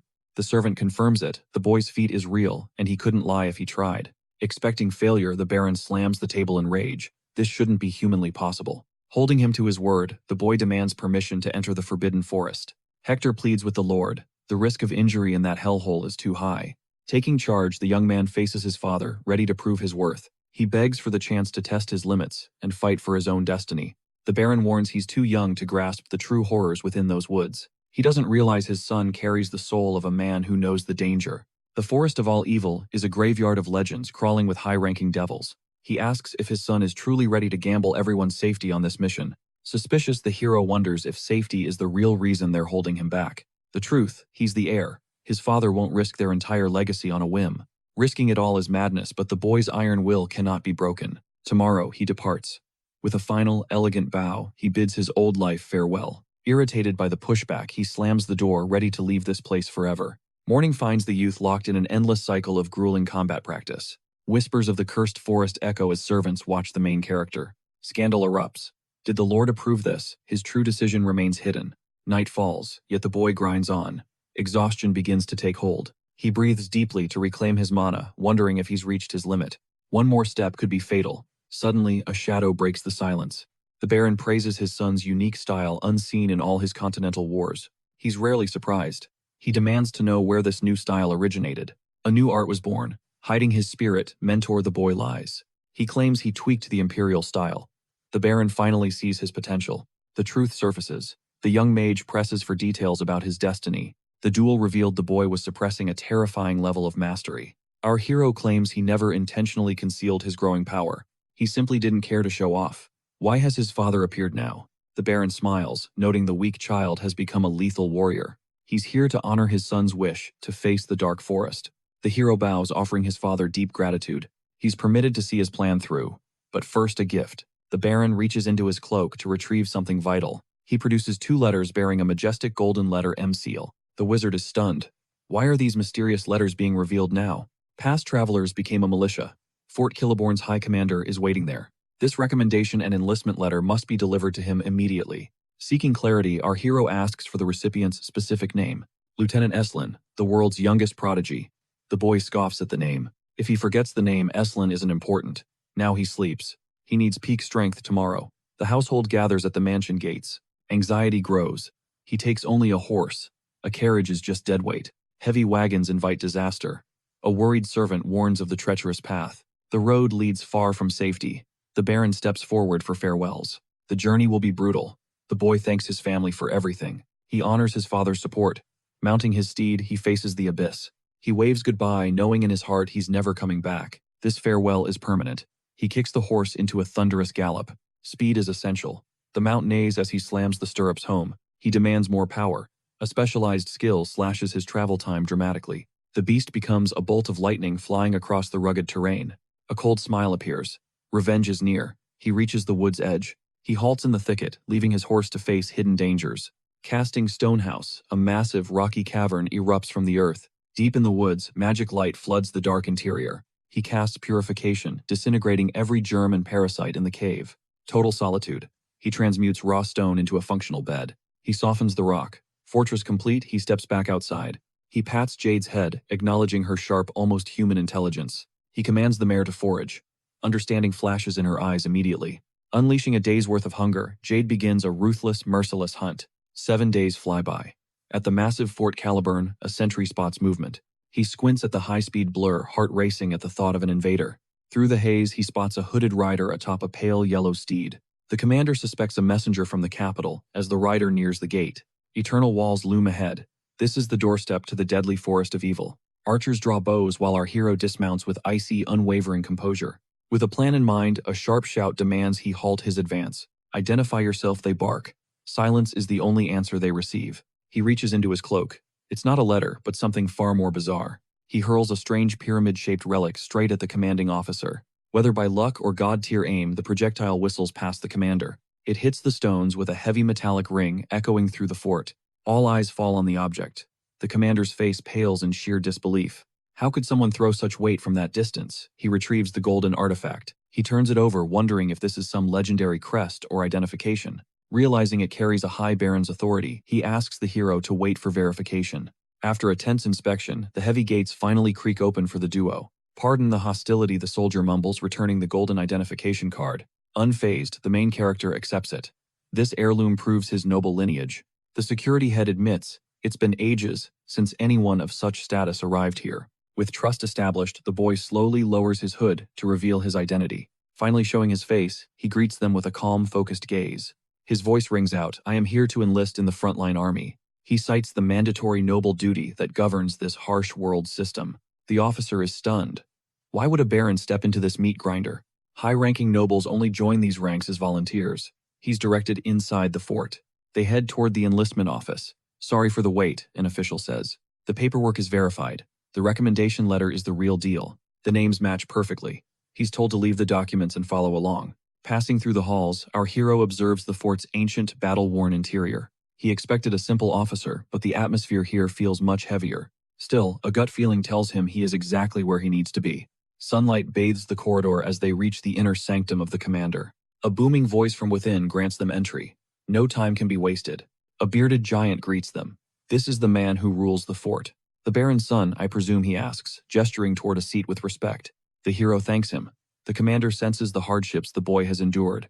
"You have got a unique spark," the giant remarks, studying the adventurer's eyes. "Most soldiers here are just counting the days until their service ends." He questions why anyone would volunteer for the continent's most lethal death trap. The response is simple. He craves the monsters and the lethal trials ahead. The general is baffled. He's never met such a reckless, hungry soul. The boy's resolve is set. He will conquer this hellhole. Eager to master the art of neutralizing threats instantly, the protagonist's words send the bearded commander into a laughing fit. He roars at the sheer audacity of his newest recruit, the echoes of his amusement filling the entire room. He praises the boy's blunt honesty as a rare virtue. However, this isn't a playground for those with only good intentions. The mage understands the gravity, knowing he must endure hellish training and intense preparation to survive the coming trials ahead. To adapt, the commander grins, ordering the youth into a combat stance, as if throwing down a lethal challenge. The general's office features a massive glass pane overlooking the sprawling emerald forest and the glowing forge and back. As the duel ignites, a heavy iron blade craters the ground with terrifying force, showcasing its raw, destructive potential. Facing a muscular giant wielding a sword as large as himself, the mage wonders if that massive slab of steel is even usable. The weight seems impossible, yet the soldier grips it with one hand, claiming it as a tool for everyone. He claims the imperial sword arts are easily learned before blitzing toward his opponent like a high-speed juggernaut.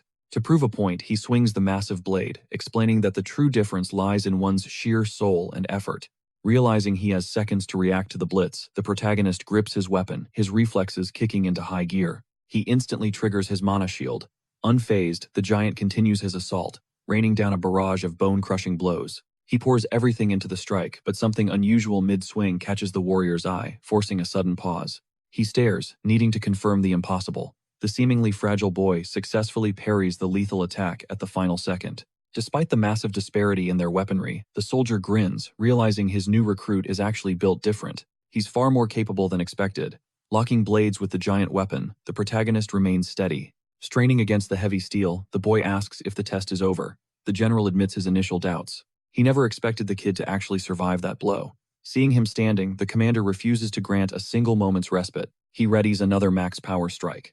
Realizing his superior is totally unhinged, the mage prepares his arcane defenses. Survival is the only goal. The warrior is lost in his attack until something peculiar breaks his focus once again. He freezes after finishing the strike, eyeing the boy's guard. Channeled through a single blade, our hero's strength holds. The protagonist successfully nullifies the giant weapon's momentum.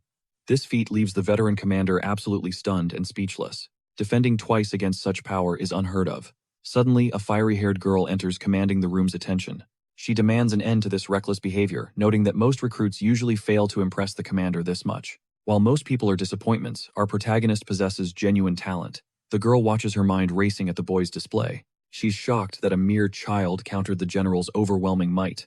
The giant then poses a blunt question. He wonders why a noble would send an illegitimate son to the academy. Apparently, the father saw zero hope in him. He deemed it a lost cause, especially after hearing rumors that the final legend of the Great War had fallen. Henry Morris is gone. Even as the last living legend, he was eventually taken out by the continent's merciless, vile sovereign. The boy's claim that Emperor Jackson's son is corrupt is a dangerous gamble even in a casual conversation like this. Such treasonous talk is worrying for a soldier sworn to the empire. It's a move that reeks of extreme peril. Defending a labeled traitor before a lawman was a high-stakes, unpredictable play by our protagonist during the interrogation. Standing up for a rebel is bold. The swordsman counters that his true loyalty lies with the empire itself, not men. He serves the realm, not the corrupt rulers. This sharp logic forces the giant warrior to halt and think deeply. A tense silence follows. The redhead observes from the back as two warriors engage in a high-stakes battle of minds. She witnesses a mental duel between adventurers. Their clashing ideologies are a powder keg waiting to ignite into full conflict. Their opposing views push the conversation into treacherous territory, sending a visible chill down the red-headed girl's spine. The general erupts into laughter at the kid's audacity. He finds the madness of the boy's statement peak entertainment. To him, it's comedy gold. He actually sides with the boy, admitting he admires that defiant, rebellious attitude. The Empire is indeed a total mess. Escaping to the academy while leaving his brother behind was a galaxy brain move. Our hero is left reeling, questioning his family's sanity. His thoughts drift to Kingston Poram, the academy's current second-in-command. He questions the man's high-ranking position, feeling that something is fundamentally wrong with the school's current leadership structure. The previous headmaster was leagues ahead in competence. It turns out that the leadership hierarchy shifted a long time ago. That man became the Grandmaster, once the legendary Barhold stepped down due to his advancing years and old age. It is hard to process that Barhold stepped down right when the continent's fate hangs in the balance. Meanwhile, Kington's power within the academy remains absolute. This academy is the ultimate forge for legendary knights. Despite the weight of it all, the man gives the boy a warm reception. He promises to mold him through brutal training and personal oversight. With a smirk, he suggests it is time for the next trial. They are itching to see the true limits of this adventurer's potential. Naturally, the kid questions if there is even anything left to prove. The man claims he is just indulging in a fresh hobby. The trio then marches toward a massive, intricately carved stone monolith. Tian, the fiery redhead, is summoned for duty immediately. She does not need a detailed briefing to know her role. Reading the situation perfectly, she strikes a hidden stone in the wall. That single touch brings an ancient mechanism to life. Faint mechanical clicks resonate through the chamber. Suddenly, the door grinds open, guided by shimmering ribbons of blue mana. As the passage yawns open, they are greeted by a massive staircase plunging deep into the subterranean darkness. This endless descent snakes beneath the headquarters foundation, concealing a secret of monumental importance. Leading the way, the fearless Grand General follows his new superior into the unknown without a second thought. Our hero wonders why they are rushing into the depths of such a high-stakes location. Playing it cool, the man repeats that he is just eager to test out his latest entertainment right away. The cavernous space is massive, flanked by endless hallways and illuminated by a sea of flickering candles. The commander signals his maid once more as they approach another cryptic stone barrier. With practiced precision, the girl activates the hidden triggers to reveal yet another concealed gateway. The dungeon expands further, exposing a deep secret vault buried within the heart of the fortress. Stepping into the tactical chamber, their eyes immediately lock onto a grotesque beast lurking in the center. It resembles a multi-horned orc, perhaps some demonic spawn, its entire frame bristling with jagged lethal spikes. Its hide looks impenetrable. Our hero is stunned. He never expected to find a literal monster inside the military base. He wonders what this beast is doing here, but he is in no position to grill his superior just yet. Wearing his trademark grin, the man asks the boy for his honest impressions of his first real monster. The boy wonders if this thing was smuggled in alive. The man simply declares it to be his final exam. Victory means a guaranteed spot in the ranks. To the boy, this whole scenario feels completely insane. He questions the sheer recklessness of such a trial, yet he understands the brutal logic behind it. He clarifies the post-victory plan only to realize the mission is simple: eliminate the target. It is a race to the death to prove his combat prowess. He draws his steel ready for the slaughter. Noticing his blade is chipped from previous clashes, he feels like a mere fox pretending to be a predator. He knows he is outmatched. Before engaging, he triggers his defensive skills to bolster his fading strength. Seeking every advantage, he erupts in a shroud of violet mana, weaving a protective aura around his body. He blurs toward the behemoth at terminal velocity. From the sidelines, the general coldly evaluates his every move. The maid watches with bated breath as the beast finally locks onto the hero's incoming presence. Bloodlust consumes the creature. The protagonist stares intensely at his foe, trying to make sense of this madness. He had not bothered to admire the demon's features before, but up close it is honestly a hideous sight. A shift on the floor catches his eye. Tension rises in his chest as he presses the assault. He spots a ring of crimson runes etched into the stone, questioning their true purpose in this arena. Drawing on his experience, he quickly deduces that these runes form a magic seal, keeping the beast caged. Mid-thought, the beast lunges, intent on shredding him to pieces with primal, unrestrained fury. With milliseconds to react, he triggers haste, narrowly weaving through the monster's lethal trajectory. He evades a pulverizing blow that shatters the stone floor. The raw shockwave alone is staggering. The sheer force sends him reeling, but he digs in. The demon, relentless as ever, continues its onslaught. The beast prepares a devastating follow-up. Luckily, our hero has spent a lifetime preparing for this nightmare. Reversing your grip for a secret technique, you lock your gaze on the beast's one vital weakness. Precision is everything now. Your footwork is flawless, a direct result of those grueling 3 months of hellish training. 3 months of non-stop sleepless grinding. You feint with your blade, dazzling the monster before delivering the blow. To keep the beast guessing, you weave magic into a devastating blow that rattles its very core. Massive damage numbers practically pop up as the monster's face twists in pure, unadulterated agony. It's weakened, but the kill shot misses.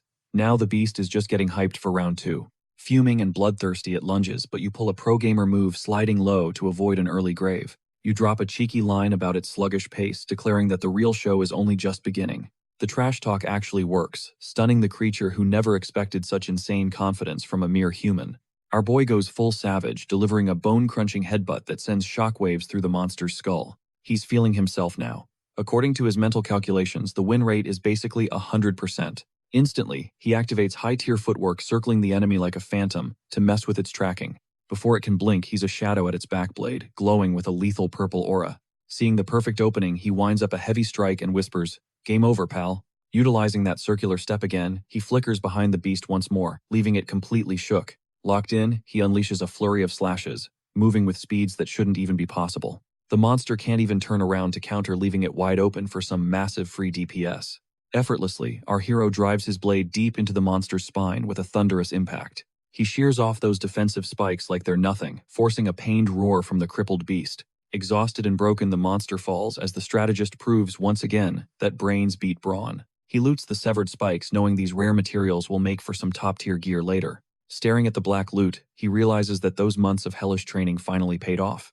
To confirm the kill, he tosses the obsidian spike toward his commander, like a total boss. His ticket into the barracks lands perfectly at the feet of the officer watching from afar.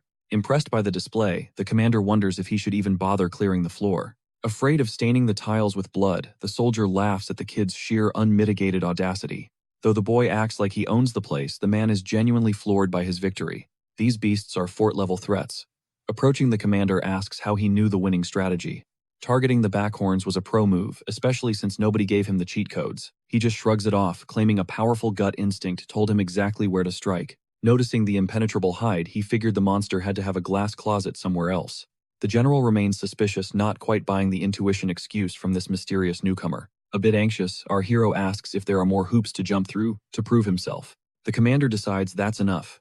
Honestly, watching others fight all day sounds like a total snooze fest. He'll clean up this mess personally, but tomorrow the kid starts a month of grueling basic training. The redhead chimes in with a polite apology, stepping forward with a very specific request in mind. The big man grins, realizing the timing of her request is actually a total stroke of luck. He orders the hero to join the training midway, offering backup if things get too spicy. Choosing the solo path, the mage thanks him, feeling immensely proud to have passed the trial. The man insists it's no big deal, special treatment is just a perk for the truly elite. It's the law of the strong, a world of privilege that ordinary people can't even fathom. He asks if things are under control, and the soldier gives him a confident thumbs up. Thinking his troop needs some better rations after the recent chaos, he orders some special treatment. Time flies within the fortress walls, and eventually, it's time for a massive, well-earned victory feast. Over at the bar, mugs are slamming and spirits are high, but the captain is truly unhinged. He's chugging wine and causing a total scene at a table overflowing with a literal mountain of food. The veteran starts rambling about his glory days, but our hero has zero patience for the yap. He figures all knights are cut from the same cloth, and frankly, he couldn't care less. To keep from being labeled a creep, he plays it cool and decides to unleash a hidden skill. A faint emerald glow pulses from his hands, a high-level sleep spell aimed right at the blabbering captain. He hopes for instant silence, but the captain just keeps ranting about his glory days as a rookie. He's deep in a story about street brawls and adventure. Even with eyes closed, his mouth won't stop. The spell is literally failing. Henry's shook, wondering how this meathead is just shrugging off elite-tier magic. This move should have knocked him cold. Turns out the fort hides a secret from a massive past incident. A legendary protection seal was placed over the entire base, negating every curse and debuff within the walls. With his magic nerfed, Henry's stuck listening to the old man's life story until sunrise. Suddenly, things shift. A carriage thunders down the road, carrying its passengers toward a mysterious fate. Tucked away inside the cabin, the redhead worries about him. He pulled an all-nighter and must be exhausted, but Henry just plays it off. He warns her that this journey is only going to get more dangerous. Suddenly, her eyes widen with realization. She forgot something huge. Diving into her bag, she pulls out a thick stack of organized study notes. She hands them over, telling him to memorize every detail. Henry raises an eyebrow, curious about her sudden effort. She basically made him a cheat sheet for his training so he wouldn't look like a total amateur. Touched by her kindness, he gives a quick thanks. He spends just a few minutes scanning the pages. Henry goes quiet, his eyes darting across the text. Then he just shoves the notes back toward her. "I'm done. I don't need these anymore," he says casually. The girl is absolutely stunned by his arrogance. But he's not lying. His photographic memory just absorbed everything. She realizes she's looking at a literal genius. A true prodigy is sitting right in front of her. Outside, the horses gallop toward their final destination. Strange murmurs from outside catch their attention. Finally, the carriage screeches to a halt at the main gates. They've arrived at the education core, the ultimate training ground. The girl offers a bittersweet, polite goodbye. She wishes him luck, hoping they'll meet again soon before heading back to the chaos at headquarters. She leaves him to face the grind alone. At the entrance, a stone-faced guard prepares to let him in. Enter the guard grunts. They head into a dim room to finalize his official enlistment papers. Before things get real, the guard drops a truth bomb: address everyone as officer or face the consequences. As a lowly apprentice, talking back to higher-ups is strictly forbidden. One wrong word and he's finished. The guard demands total obedience. Henry doesn't flinch, responding with a sharp, loud confirmation that rings out. A smirk plays on his lips. This is it, the first official step in his legendary military career. To avoid any rookie mistakes later, Henry decides to ask the officer a very specific tactical question.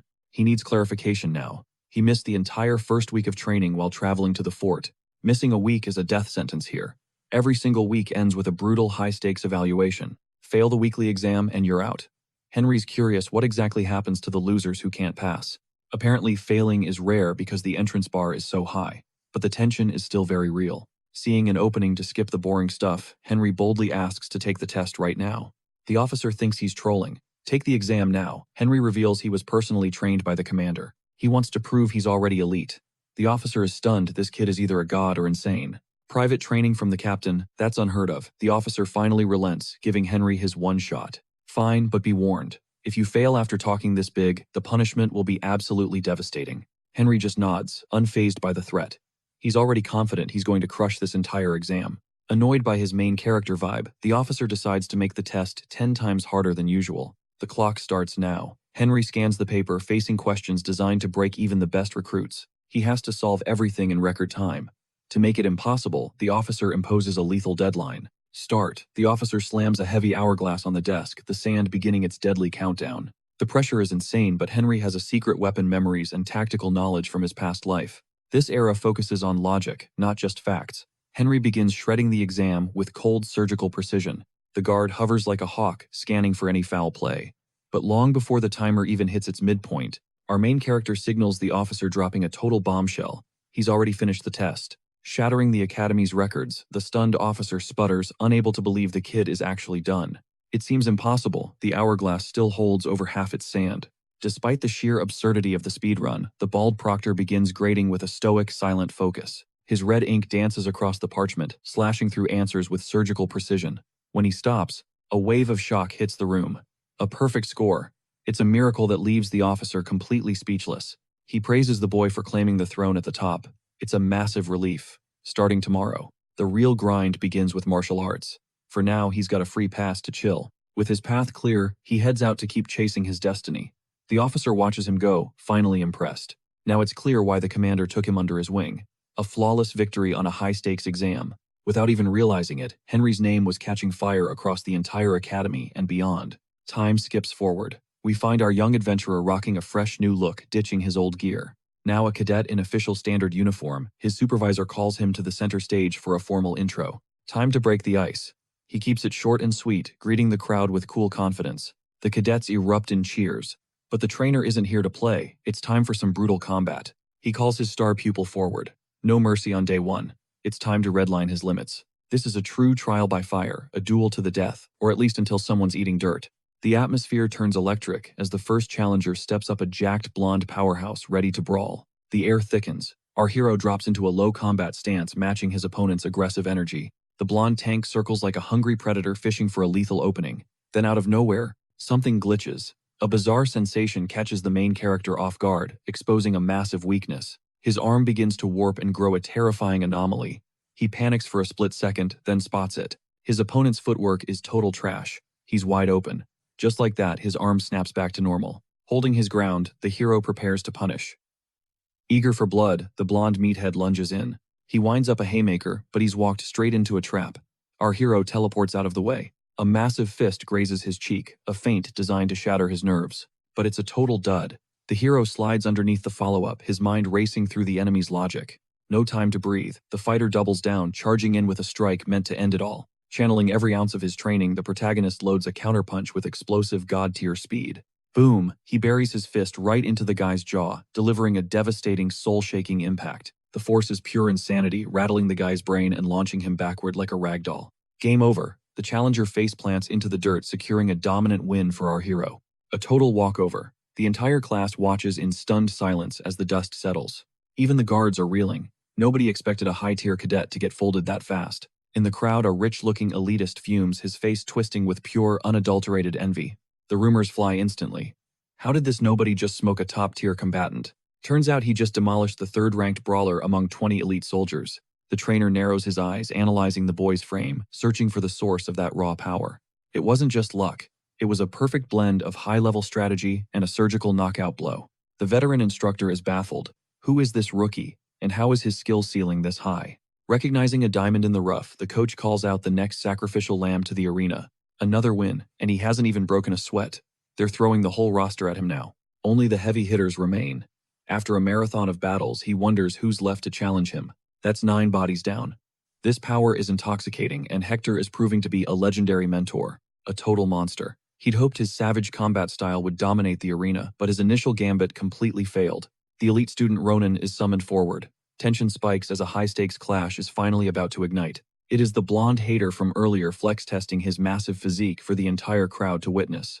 Word is, this guy achieved the Academy's highest score. He is a literal final boss, standing in the hero's path. With eyes locked on the prize, our hero knows his mission: crush this elite, to seize the #1 spot. However, Ronan isn't sweating it. Losing isn't an option when you need to maintain your status as the undisputed best. He looks like a typical poster boy knight, but underneath lies a rank 1 beast itching for a real fight. The instructor roars the signal, dropping his hand like a guillotine. The carnage officially begins right now. It is a total slugfest until someone hits the floor. Testing his luck, our hero raises his guard one more time. He feints toward the opponent's face, trying to bait him into a counter just like in his previous matches. But Ronan is no amateur. He has already analyzed this strategy, and won't fall for such a mid-tier trick. Our MC questions it does. Being at the top of the class truly put this guy in a different league. Confident in his prowess, he decides to humble the golden boy, initiating a tactical circular maneuver to find an opening. The moment the bell rings, he lunges forward, desperate to land a lightning-fast opening strike for an early lead. But his rival's reflexes are cracked. He spots the movement instantly, shutting down any hope for a surprise attack. Ronan snaps his gaze back, ready to defend. He winds up a devastating high-altitude kick aimed straight at the MC. The blow is lethal, but our hero barely intercepts it. He manages to shield himself just in the nick of time. But he still tanks a heavy hit to the forearm. He realizes he majorly underestimated this opponent's raw power. He expected an easy win, but now he is scrambling to find a way to end this fight fast. It clicks now. This blonde guy isn't just another random opponent, this man is actually built different. Ronan lets out a bored sigh, looking like he has already planned out the next 10 moves of the fight. He steps forward, and the atmosphere turns heavy. The real violence is finally about to go down. Our hero pivots instantly, trying to create some breathing room before Ronan's pressure becomes too overwhelming to handle. He prepares a counterpunch, but Ronan has a secret. Some strange mystical energy begins to flare around him. Trailing sparks of raw power, Ronan vanishes and suddenly reappears right in the mage's face. He was not expecting such a fast burst of speed. As a fist hurtles toward him, the MC realizes something. The preppy guy used an unfamiliar military-grade dash technique. The heavy strike slams right into our hero's guard. He avoids a total knockout, but the frustration is boiling over. Our MC is officially starting to see red. He spits a curse, fueling his rage into a massive counterstrike. But Ronan blocks the attack effortlessly. Since their skills are neck and neck, the muscular beast launches a punishing kick without giving him a second to breathe. He targets the face to keep our hero guessing, charging like a freight train straight toward his mark. Great minds think alike. They trade blows simultaneously, sending both warriors reeling back in a massive shockwave. Our mage is battered. His early game confidence just took a massive reality check from Ronan's heavy fists. Ronan still looks fresh. He advances with a cold, deadpan stare, barely even breaking a sweat during the exchange. To end it, Ronan snatches the MC's leg, looking to pile-drive his opponent straight into the concrete floor. That sends the protagonist into a rage. He realizes if he doesn't pull a miracle now, he is going down. He feels his victory slipping away. He can't recover in time, and slams into the floor with bone-shattering force. Ronan looms over him, winding up a muscle-bound finishing punch. He mutters, "This is where the fight ends." The sorcerer screams in pure desperation. Is he really about to throw away everything he has worked for? Will months of training end in such a humiliating defeat? Hell no. His rage ignites into a sharp, deadly focus. He refuses to let it end like this. Channeling his fury, he prepares a devastating emerald green aura spell. This is his final trump card, Light Grasses, a spell designed to completely strip away the target's weight. He roars as the mana erupts into the air. Instantly, Ronan's massive weight vanishes into thin air. Ronan becomes a literal ragdoll. Our MC seizes the moment, returning all that damage with massive interest. He slams the blonde down, completely flipping the script. Pouring everything into the finish, he dispels the magic while launching Ronan into the wall. Physics goes haywire, amplifying the collision into a massive explosion. The watching soldiers are shook, unable to process what they are seeing. Even the instructor is stunned. His star pupil just got absolutely wrecked in front of the entire academy. The defeat was brutal. For several heartbeats, he just stands there, eyes locked onto the broken figure at his feet. A voice finally breaks the silence. Noticing the crowd's visible shock, our hero demands they just announce the damn winner. He needs to hear the words. At last, the officials declare the cadet the new #1 among all warriors. With flawless scores in both brains and brawn, his swordsmanship is officially unrivaled. Darkness finally blankets the academy after a grueling day. Finally, time for some relaxation. But as he enters his quarters, his heart stops. Someone is already chilling on his bed. It is his bitter rival from earlier, and the tension is thick enough to cut. The guy is clearly seething over his public humiliation. The blonde cadet looks away, desperate to ignore our protagonist. Smirking, the MC realizes this dude is just a spoiled brat. He is salty about the loss. Ever the optimist, the MC approaches and asks for his name, pitching a potential friendship. He genuinely wants to connect, so he extends a hand and formally introduces himself to his former foe. The blonde hesitates, eyes narrowing as he weighs a handshake against a lifelong grudge. Fortunately, maturity wins out. He drops the ego and grips the MC's hand, revealing his name is Ronan Poram. The MC freezes in pure disbelief. That surname echoes across the entire continent, backed by a lineage of legendary power and blood-soaked history. Their grip is ironclad. As the posh cadet repeats his noble title, the weight of that name sends shivers down the MC's spine. The Poram legacy flashes through his mind, and he accidentally blabs his unfiltered thoughts about their notorious reputation. He is totally blunt about it. A heavy silence falls as Ronan reveals he was actually adopted by the family head Kingston. Kingston once slayed a High Lord to become the Empire's first sword. But even legendary heroes have their burdens. He was bound by the suffocating chains of noble duty. Pieces of the past finally start clicking together in the MC's head. With his vast historical knowledge, it finally makes sense why this guy is such a monster on the battlefield. He wonders if Ronan mastered the secret family arts.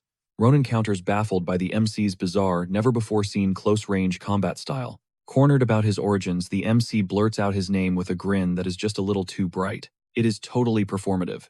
Calculating as always, he declares his intention to become best buds with this high-tier Poram noble. The sudden friendliness catches Ronan off guard.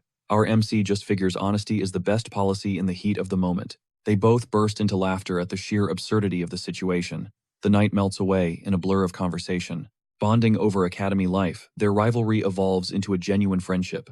Hours slip by as they lose track of time. Dawn breaks without mercy for the sleep-deprived. Despite the late hour, the sun forces its way into the new day. The ex-champion is already back in the arena, grumbling about another loss. A hand reaches out as a voice interrupts his moping. "Are you seriously planning to shank a demon with a pocket knife?" he scoffs, pulling himself off the dusty floor. He claims his buddy is a total drama queen, who prioritizes flashy moves over actual combat efficiency. Chuckling at the backhanded praise, the fighter fires back, calling those complaints the pathetic excuses of a sore loser. Cue the epic bromance shot. They share an intense gaze while showcasing their gains in the morning light. Their drill sergeant arrives, demanding to know who actually cleared the requirements. He reminds them that failure has consequences. Transfers are an option, so no hard feelings. He announces the end of training and proposes an absolute rager to celebrate.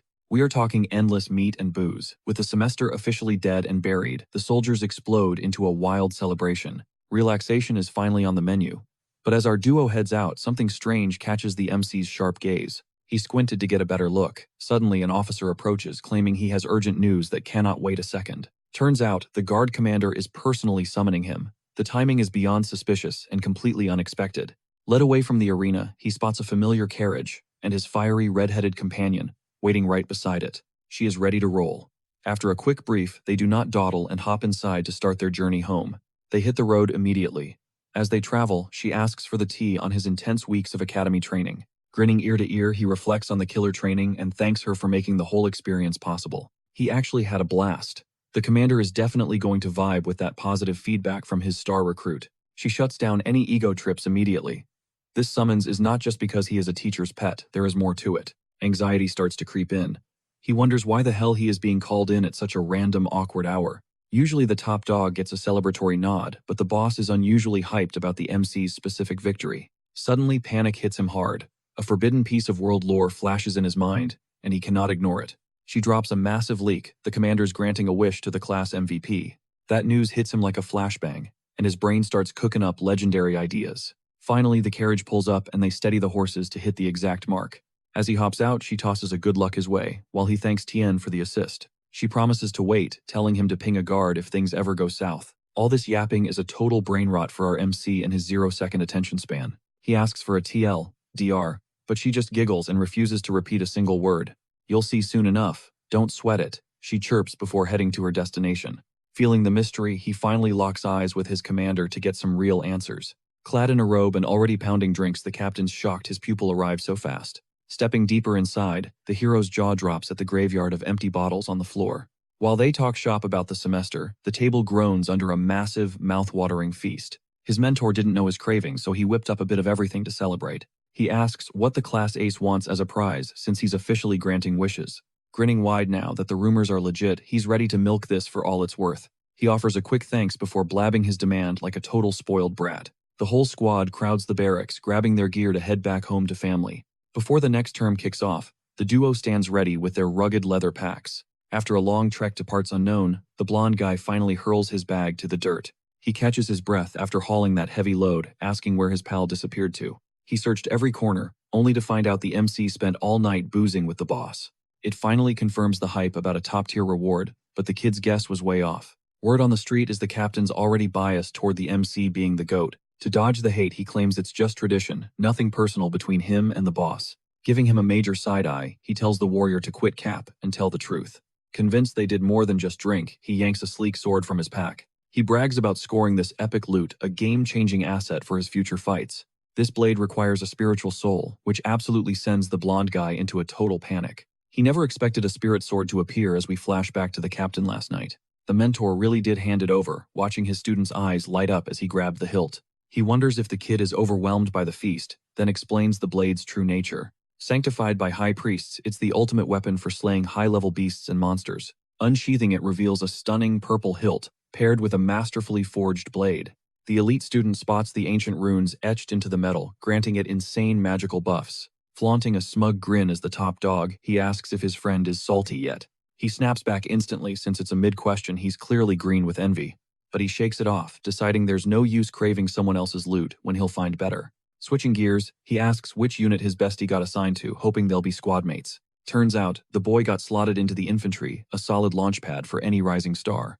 The infantry is prime territory for fast-track promotions, especially for those grinding on the front lines. Once again, the hero realized he totally misjudged his rival, who had every move calculated. Snapping back to reality, he's asked about his own path. Clueless, he says he's joining the infantry.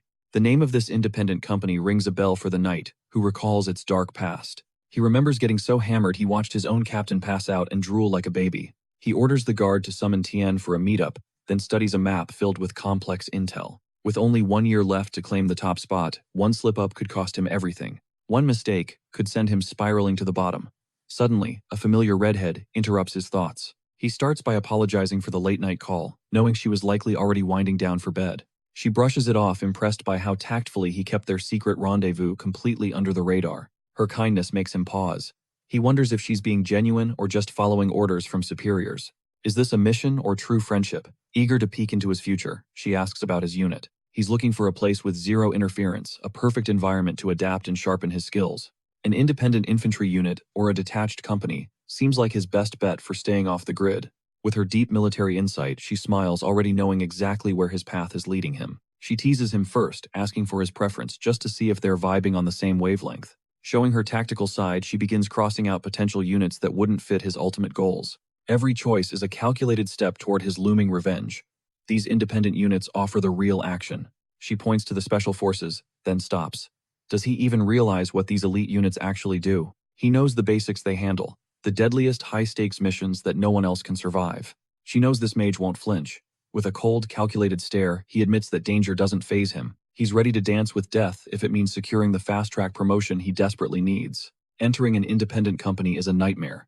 It's packed with high-ranking officers and almost zero fresh cadets.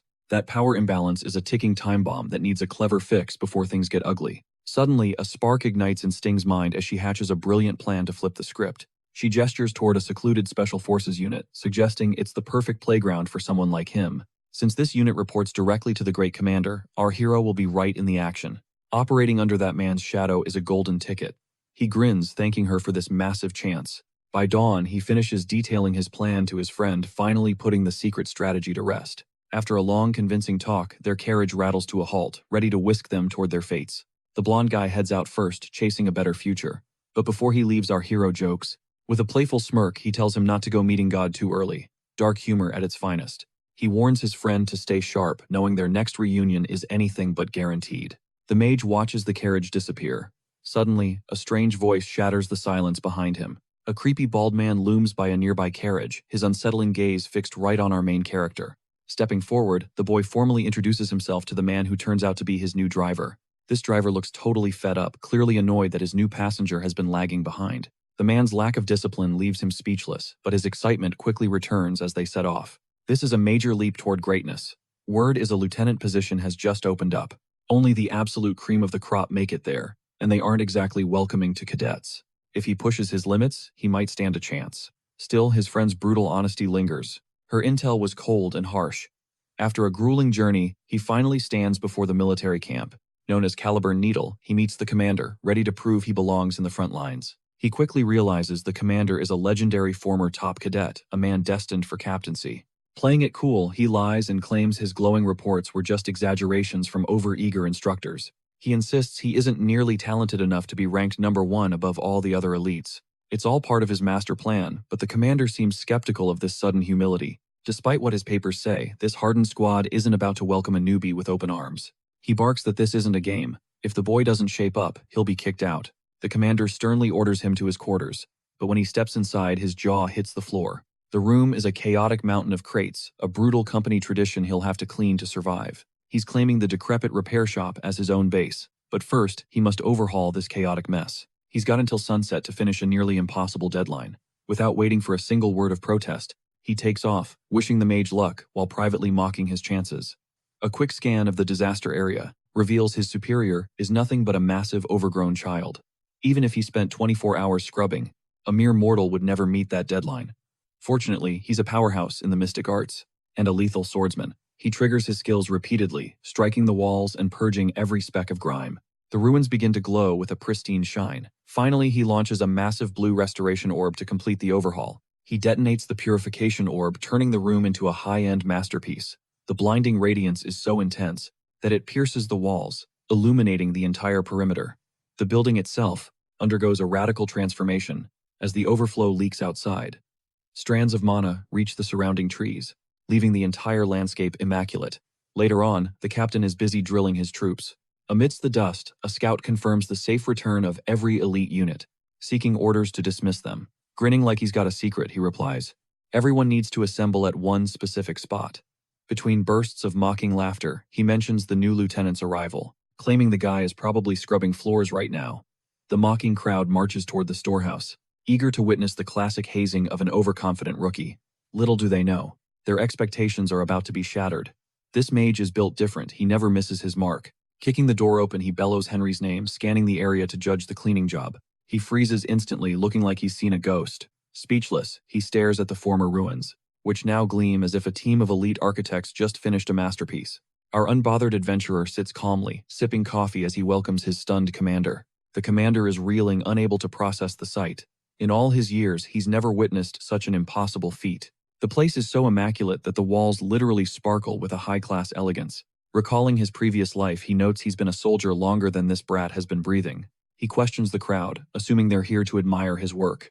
To save face, the captain fumbles, clearing his throat and lying that he just stopped by to check the progress. He presents the squad members, the core team responsible for the unit's frontline operations. Dressed in a sharp red lieutenant's uniform, he steps out to meet his future comrades. Their icy stares stem from deep trauma after witnessing their previous leader's tragic death. After 5 years of veteran service, he fell during a deadly mission in the Forest of All Evil, a desolate hellscape where only the elite last more than a few hours. Boldly, he announces his rank.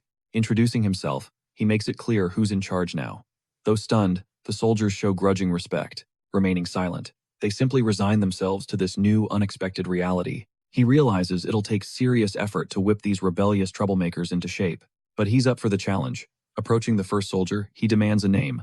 The reply, Holden. His first command, take me to the late lieutenant's quarters now. A short while later, they reach the site for his private investigation. He dismisses his subordinate back to the ranks, ordering him to wait for his return. Surveying the area, he senses a potential mutiny brewing, as the troops remain fiercely loyal to their fallen leader. This isn't just a unit, it's a private army. He must suppress his feelings and dominate this psychological warfare. Minutes later, the entire battalion is left breathless by the sight. The newcomer approaches, carrying a mysterious chest, claiming he's fully briefed on the mess. He reaches inside, pulling an object out, questioning if their grief for Commander Carter is what's making them so stiff. Mockingly praising their poetic faces, he pours a mysterious liquid over the wooden chest, preparing his next move. Striking a match to command the room, he orders them to stay absolutely still. He flicks the match, signaling his total takeover, while ruthlessly disregarding everyone's fragile feelings in this place. Flame shadows dance toward the alcohol, ready to erupt into a cinematic inferno that consumes everything. Past legacies burn as a massive bonfire erupts, scattering the old man's ashes into the darkened sky. Tears streaming, a bald soldier demands answers, lunging forward with reckless, raw emotion. Blinded by rage, he acts on pure impulse, his mind a chaotic mess of irrationality. He freezes, noticing his comrade's eyes turn icy. Any further outburst means a death sentence for rebellion. Terror grips the onlookers as he remains relentless. Annoying, he mutters his patience, clearly wearing thin. Carter's legacy looms large, but the old man calmly insists the boy shouldn't worry about the impossible. Unleashed at last, the soldier snaps. He winds up a devastating strike fueled by pure provocation. He charges with murderous intent, a cinematic blur of muscle and fury targeting his opponent's heart. To survive the incoming blow, he instantly triggers his mystic armor magic, with battle-hardened reflexes. A crimson aura flares, allowing him to weave through the impact and negate any lethal damage. Seizing the moment, he delivers a brutal counterstrike to the bald man's temple, to assert dominance. A sickening crack echoes, as his elbow smashes into the rebel's nose, shattering his focus completely. The precision strike destroys the man's balance, forcing the dazed insurgent to stumble back in shock. Disoriented but still fuming, he doubles down, launching another desperate high-speed assault on his target. A vicious kick slams into the boy's gut, launching him through the air like a ragdoll. Blood sprays the arena as he crashes down, kicking up a massive cloud of dust and grit. He looms over his broken foe with a predator's chill, demanding the name of the pathetic loser. Clinging to his mangled face, the soldier struggles to breathe through the crimson river of blood. Silent again, he sneers, threatening even harsher discipline if the boy continues this stubborn defiance. Trembling, the soldier stammers out a name so legendary it echoes across the entire continent. He begins a scathing lecture, mocking the entire squad for losing their wits and basic military honor. This pathetic display is a disgrace.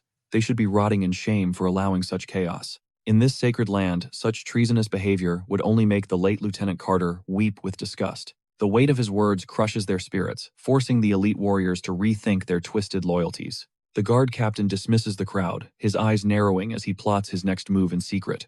He needs to crush this new lieutenant. Alone, he slams a fist onto the table, roaring in fury. He is vibrating with pure anxiety, shaking like a frightened pup. It is honestly a pathetic, hilarious sight to see. If this rookie isn't stopped now, he will start ruling the camp like some god-tier warlord.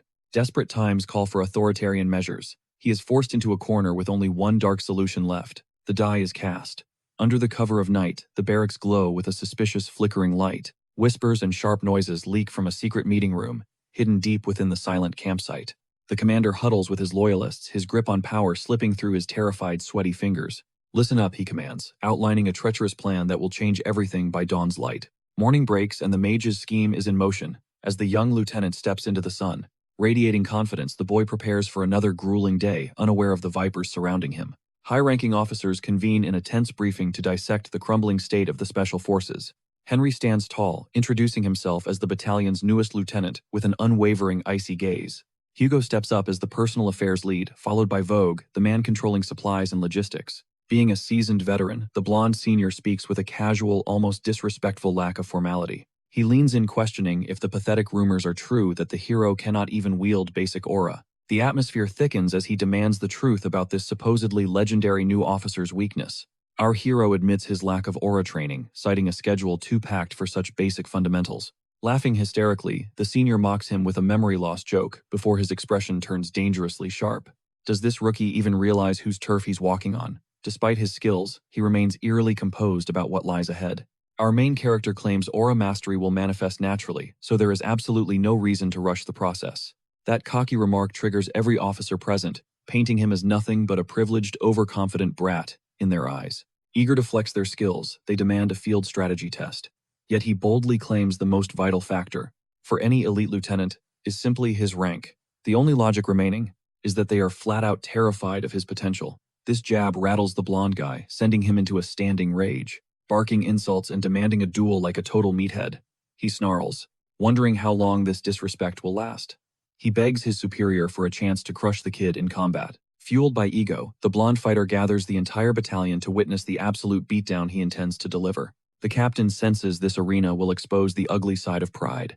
He scoffs, mocking the boy by suggesting they use lethal steel instead. Naturally, the lieutenant fumes, watching his opponent maintain that icy composure while spouting nonsense. The crowd assembles, whispering that this showdown will be pure cinema. They all know Hugo is a high-level war veteran, and certainly not a target for some amateur strategist. Even without real blades, the goal is to go all out and prove who truly reigns supreme here. He resolves to unleash every ounce of power. Hidden within his core, he activates his signature armor magic red energy surging from his boots to his brow in a crimson blaze. His physical stats skyrocket, making him a juggernaut ready to crush his prey. The commander bellows the start. No hesitation, no mercy, just pure, unfiltered carnage from the first second. Both warriors lunge their blades, humming with lethal enchantments. The boy's eyes remain locked on his target, mentally dissecting every variable to secure an instant victory. His rival, a seasoned pro, is already mapping out a path to total dominance. Tension peaks as the duel escalates, with scarlet sparks raining down across the battlefield. Suddenly, a wooden shard rockets toward the sky like a comet. With one surgical strike, the protagonist disarms his foe without breaking a sweat, leaving the blonde warrior completely paralyzed with disbelief. Because such a feat is impossible for an agility-based class lacking aura control, Hugo stares at his shattered hilt, his warrior pride crumbling into dust. The main character offers a sharp salute, acknowledging the effort behind that failed strike. He pivots toward his duties with peak main character energy. Drenched in cold sweat, the captain is livid. His grand plan to humiliate the newcomer just imploded spectacularly. The kid casually asks about the missing briefing. Without warning, the man shoves a scroll forward, revealing that the protagonist has been drafted for a mission. He bails immediately, claiming he needs to recover, clearly rattled by the impossible outcome he just witnessed. Fed up, our sharp-witted hero bites back a curse, seeing right through his so-called allies' transparent acts. They're all cut from the same cloth. With a mind like a steel trap, he deciphers the hidden traps within the contract in mere seconds. It is a blatant setup. They are dumping him into the forest of all evil, a Class 9 death trap. A shadow of grim realization falls over him. This isn't just a mission. It is a Suicide Squad assignment. Even for someone of his caliber, survival is not guaranteed. Deep within the fortress of military command, an authorized shadow approaches the commander's private inner sanctum. Henry steps inside, desperate to decompress with his closest confidant about the chilling events that went down last night. He questions his student's presence only to uncover that the boy's new mission is suspiciously lethally over-tiered. That single revelation sets the old drunk off. He has always had zero patience for dirty politics and blatant corruption. Turns out Henry was not slated for a mission at all. Today was supposed to be a routine administrative division swap. The plan was simple: grind through tough ops for experience. The general seems oblivious to the actual danger involved. Our MC pushes back, citing his undeniable track record in high-stakes duels, specifically his most legendary recent victory. Defeating the legendary Hugo sends a chill down the old man's spine. He is skeptical. There is no way this kid outclassed the most elite lieutenant in the entire battalion. Never in his long years has he witnessed a pro getting one-tapped by a flimsy wooden training sword. Despite being a walking encyclopedia of continental lore, a feat this insane is unheard of even for him. He warns the boy that lying to dodge duty is a slippery slope, but the MC's gaze remains unshakable. The general's skepticism melts away into a dry chuckle, claiming he is finally hearing some half-decent news today. Starving for the truth, the general offers a deal. Since the kid hated his first assignment, he can choose his own path. He demands the Class 6 district. Why? Because he has a secret agenda to reclaim treasures hidden by his previous incarnation. Playing it cool, he feigns ignorance of the area, claiming it is the perfect training ground for high-level team ops. The logic is sound, especially since the old man was originally going to exile him to the 9th district. With the paperwork settled, the general drops one final heavy bombshell. This could seriously complicate things for his protege. Locking eyes with the boy he makes a solemn promise for after the mission. Once he returns alive, he will finally be granted that one forbidden mission he has been eyeing since day one. Without missing a beat, he demands the intel. He already knows exactly how to play this hand. With a tired wave, the commander orders his aide to fetch the late lieutenant's files and prep the deployment. Moments later, the assistant returns bearing a formal wax-sealed letter detailing the grim specifics of the upcoming operation. The predecessor was a legend, a man universally respected. The MC begins analyzing the fatal flaws of that last mission, a tragedy that sent a hero to an early grave. The commander watches his student, sensing his deep contemplation. He asks if the boy wants the gory details of the operation that claimed so many lives. This was not some backwater patrol. It was a meat grinder that swallowed one of the army's most powerful lieutenants whole. It was a code-red emergency. Seeing his soldier actually trying to decipher the tactics makes the captain beam with pride. This tactical hunger is exactly what he wants in a soldier. Rumor has it Carter was hunting a high-level demon, a creature that thrived on sadistic mind games. To our sorcerer MC, the word demon feels like a forgotten nightmare. It is a term he has not uttered since his previous life. He wonders what drove Carter to pursue such a monster. Why was he so obsessed with this hunt? Their first encounter was a bloodbath that wiped out the commander's entire unit. After District 7 became a graveyard for his men, the trauma shattered the commander's psyche, leaving only a thirst for vengeance. As a paragon of loyalty, the fallen lieutenant refused to accept a loss, even when the odds were impossible. Carter took the mission with a heart full of spite, convinced he could butcher anything standing in his path. He was elite tier for Black Ops, despite the sheer insanity of launching a solo revenge raid against a demon. Our hero pivots his strategy. Perhaps his real goal should be recovering the fallen commander's remains for a proper burial. Sensing the boy's resolve, the old man reminds him that an apex predator does not stop killing just because its belly is full. This demon is no different. It slaughters for the sheer thrill of the kill-finding sport in every life it snuffs out. The fortress has a target on the beast's back, and they are prepping high-stakes special ops to end its reign of terror. Seeing the kid's brilliance, the commander praises his sharp tactical mind. He vows to crush this mission, pushing his limits to ensure total success, regardless of the overwhelming odds. The grim reality: if he falls in battle, there will be no homecoming, his remains will rot where they drop. Our protagonist dives back into the classified documents, absorbing every intel nugget to master the mission's brutal specifics. He meticulously plots his next move, his genius-level intellect dissecting every single sentence for hidden tactical advantages. Facing a true demon would be a nightmare scenario, considering these hellish entities almost never cross into this realm. The target's profile is terrifying. A Class 6 demon shifter boasting lethal high-tier intelligence and terrifying combat adaptability. This beast mimics human speech perfectly, while wielding volatile, concentrated dark mana. 5 years of intel back this up. The records paint a picture of a pure, unstoppable powerhouse. He finishes his final review with cold, calculated focus. He begins his mental conditioning, steeling his resolve before marching straight into the heart of the danger zone. Peace settles briefly. Our focus shifts to a rugged wooden door vibrating with muffled sounds. Muffled chaos leaks through the wood. A soldier bursts in tentatively, asking if the lieutenant summoned him for duty. He is here for orders. The main character reveals the previous op was scrapped, shifting gears for a new objective. He commands a full patrol into the dreaded District 6, a death sentence that leaves the soldier visibly trembling. The man is paralyzed with fear. That zone is pure overkill. He stammers, questioning if his leader is serious. Does he recall the entity that annihilated Commander Carter during that last disastrous operation? He clarifies that he is taking over this mission to honor the fallen commander's dying legacy, then delivers a warning. Half a decade of intel has been spotty at best. Plus, it is literally his first day as an official lieutenant. He originally wanted an easy win to celebrate his promotion, but a sudden thought halts him in his tracks. Recalling something vital, he grabs the soldier's attention and retrieves the former officer's personal gear from storage. He pulls items from a secret locker, revealing that the cremation was a total lie to mask the truth. It was a loyalty test to sniff out traitors. Now, he is concerned about the young soldier's mental state and recovery. After that savage brawl last night, he checks if the kid is okay. The soldier realizes his boss is actually a good person. Overwhelmed with gratitude, the subordinate bows low, apologizing for his past disrespect and misguided actions. Our hero waves it off. He only cares if his men use their brains and stay sharp under pressure. Rational choices for the greater good are all that matter. The soldier exits with newfound respect and military poise. He snaps a crisp salute, but the mage shuts it down. He is not a fan of that stiff, formal nonsense. As the door closes, he realizes the stage is finally set. It is time to launch his long-awaited secret research. His ultimate goals are within reach. Plus, having a powerhouse corporation backing this battalion is a major flex. Taking charge, the self-made prodigy rallies his entire unit, lining them up in perfect formation outside the barracks.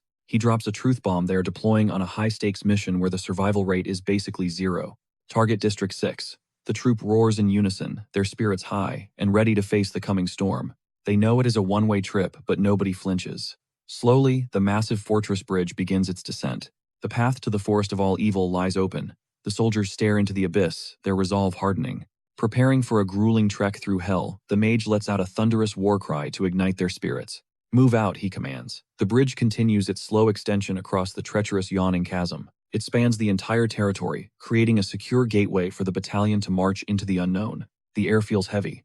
The veterans realize it has been ages since they took on an operation this intense. Staring at the distant horizon, a wave of nostalgia hits him, sparking memories of his legendary former life. He recalls his days of glory and fame.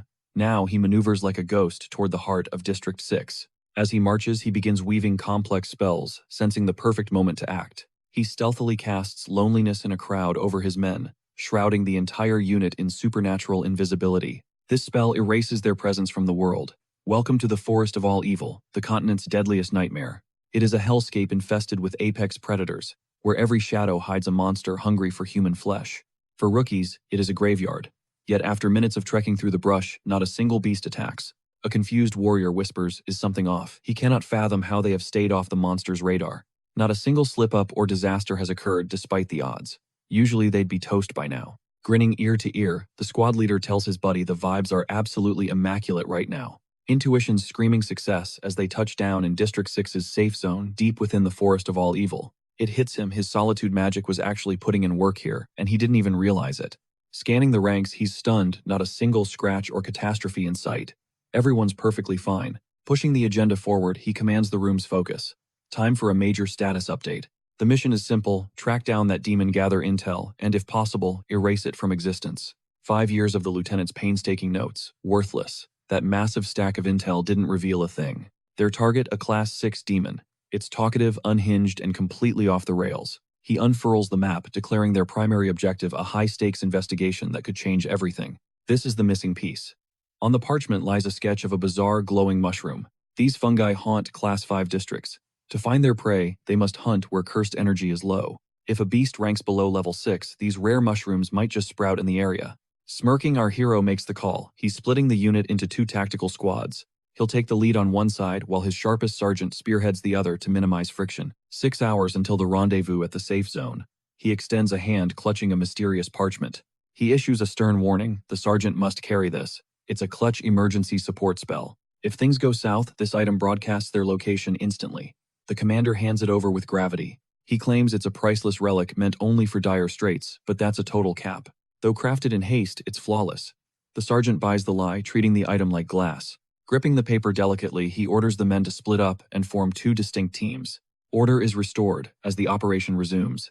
As the captain departs, a soldier finally breaks the silence. 6 hours until the reunion. Leading his team, he vows they'll all make it back alive. Move out, he commands. Speed is key, but the forest is eerily silent. Too silent. Something's off. Breaking the tension, a soldier asks if he can quiz the lieutenant on the plan. It's been bugging him.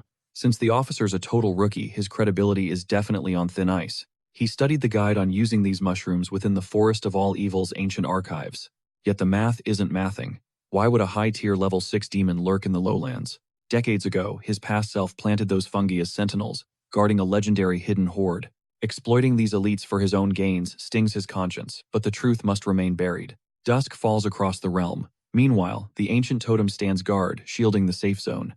Hours bleed away. Fatigue finally catches up to the sergeants and their exhausted squads. Frustration boils over as our hero realizes his exhaustive tracking has yielded 0 results. His intense passion confuses the men. Why does he care this much about a few mushrooms? Guilt gnaws at them. They realize they totally misjudged him. He's actually a real one. His rookie status, irrelevant. Through pure grit, he's officially earned the respect of the entire unit. To a man, they swear absolute fealty to the lieutenant, prepared to die on his command. The hunt rages on, illuminating the continent, as a runic seal begins to pulse with power. Under the cloak of night, demonic incantations echo as he summons an old friend for counsel. Before the journey resumes, the veil thins and a familiar spirit emerges from the afterlife. It's been ages since these 2 legends sat down for a proper heart-to-heart. How's life in the abyss, Hector? Our hero asks. But before departing, the spirit has a question. He wonders why he's still unitless. Turns out he's starving for the thrill of leading an army. They underestimated me, our hero smirks. so I had to school them on real power. Those experts must be dying of shame right now. Sadly, he admits his progress has hit a wall. Landing a brutal mission during his slacker phase has the beast's curiosity hitting an absolute peak. It demands to know what high-stakes quest forced him back into the grind, so our hero decides to keep it 100. He respects Hector too much for lies, especially since the guy is actually legit. Shadows deepen as the night crawls by. The two lock in for hours, plotting every step of their cold-blooded revenge, until the full story finally unfolds. The beast refuses to stand by. The goal: bag the demon before he tears his friend's soul apart. But talk is cheap. The spirit roasts his mage pal, calling him a total clown for looking for an easy shortcut. He pitches a new lead track, A Victim. Former Lieutenant Carter spent 5 years hunting this monster like a man possessed. His big brain goes into overdrive, calculating exactly how a dead victim can crack this investigation wide open. Then it clicks. He low-key feels dumb for missing the obvious move, straight up summoning the dead man's soul. Catch is he needs a soul tether, an object linked to the man's spirit. That very night, the hunt begins. He tells the spirit to hold tight. He'll track down that catalyst before the sun hits the horizon. That letter, the intel file on his target, was Carter's most prized possession. As our main character carves the summoning rune into the dirt, Hector starts stressing. What if the ritual accidentally drags some random chaotic ghost into the mix? Even with his elite magic knowledge, our mage is flying completely blind on this one. He never pushed those limits in his past life either.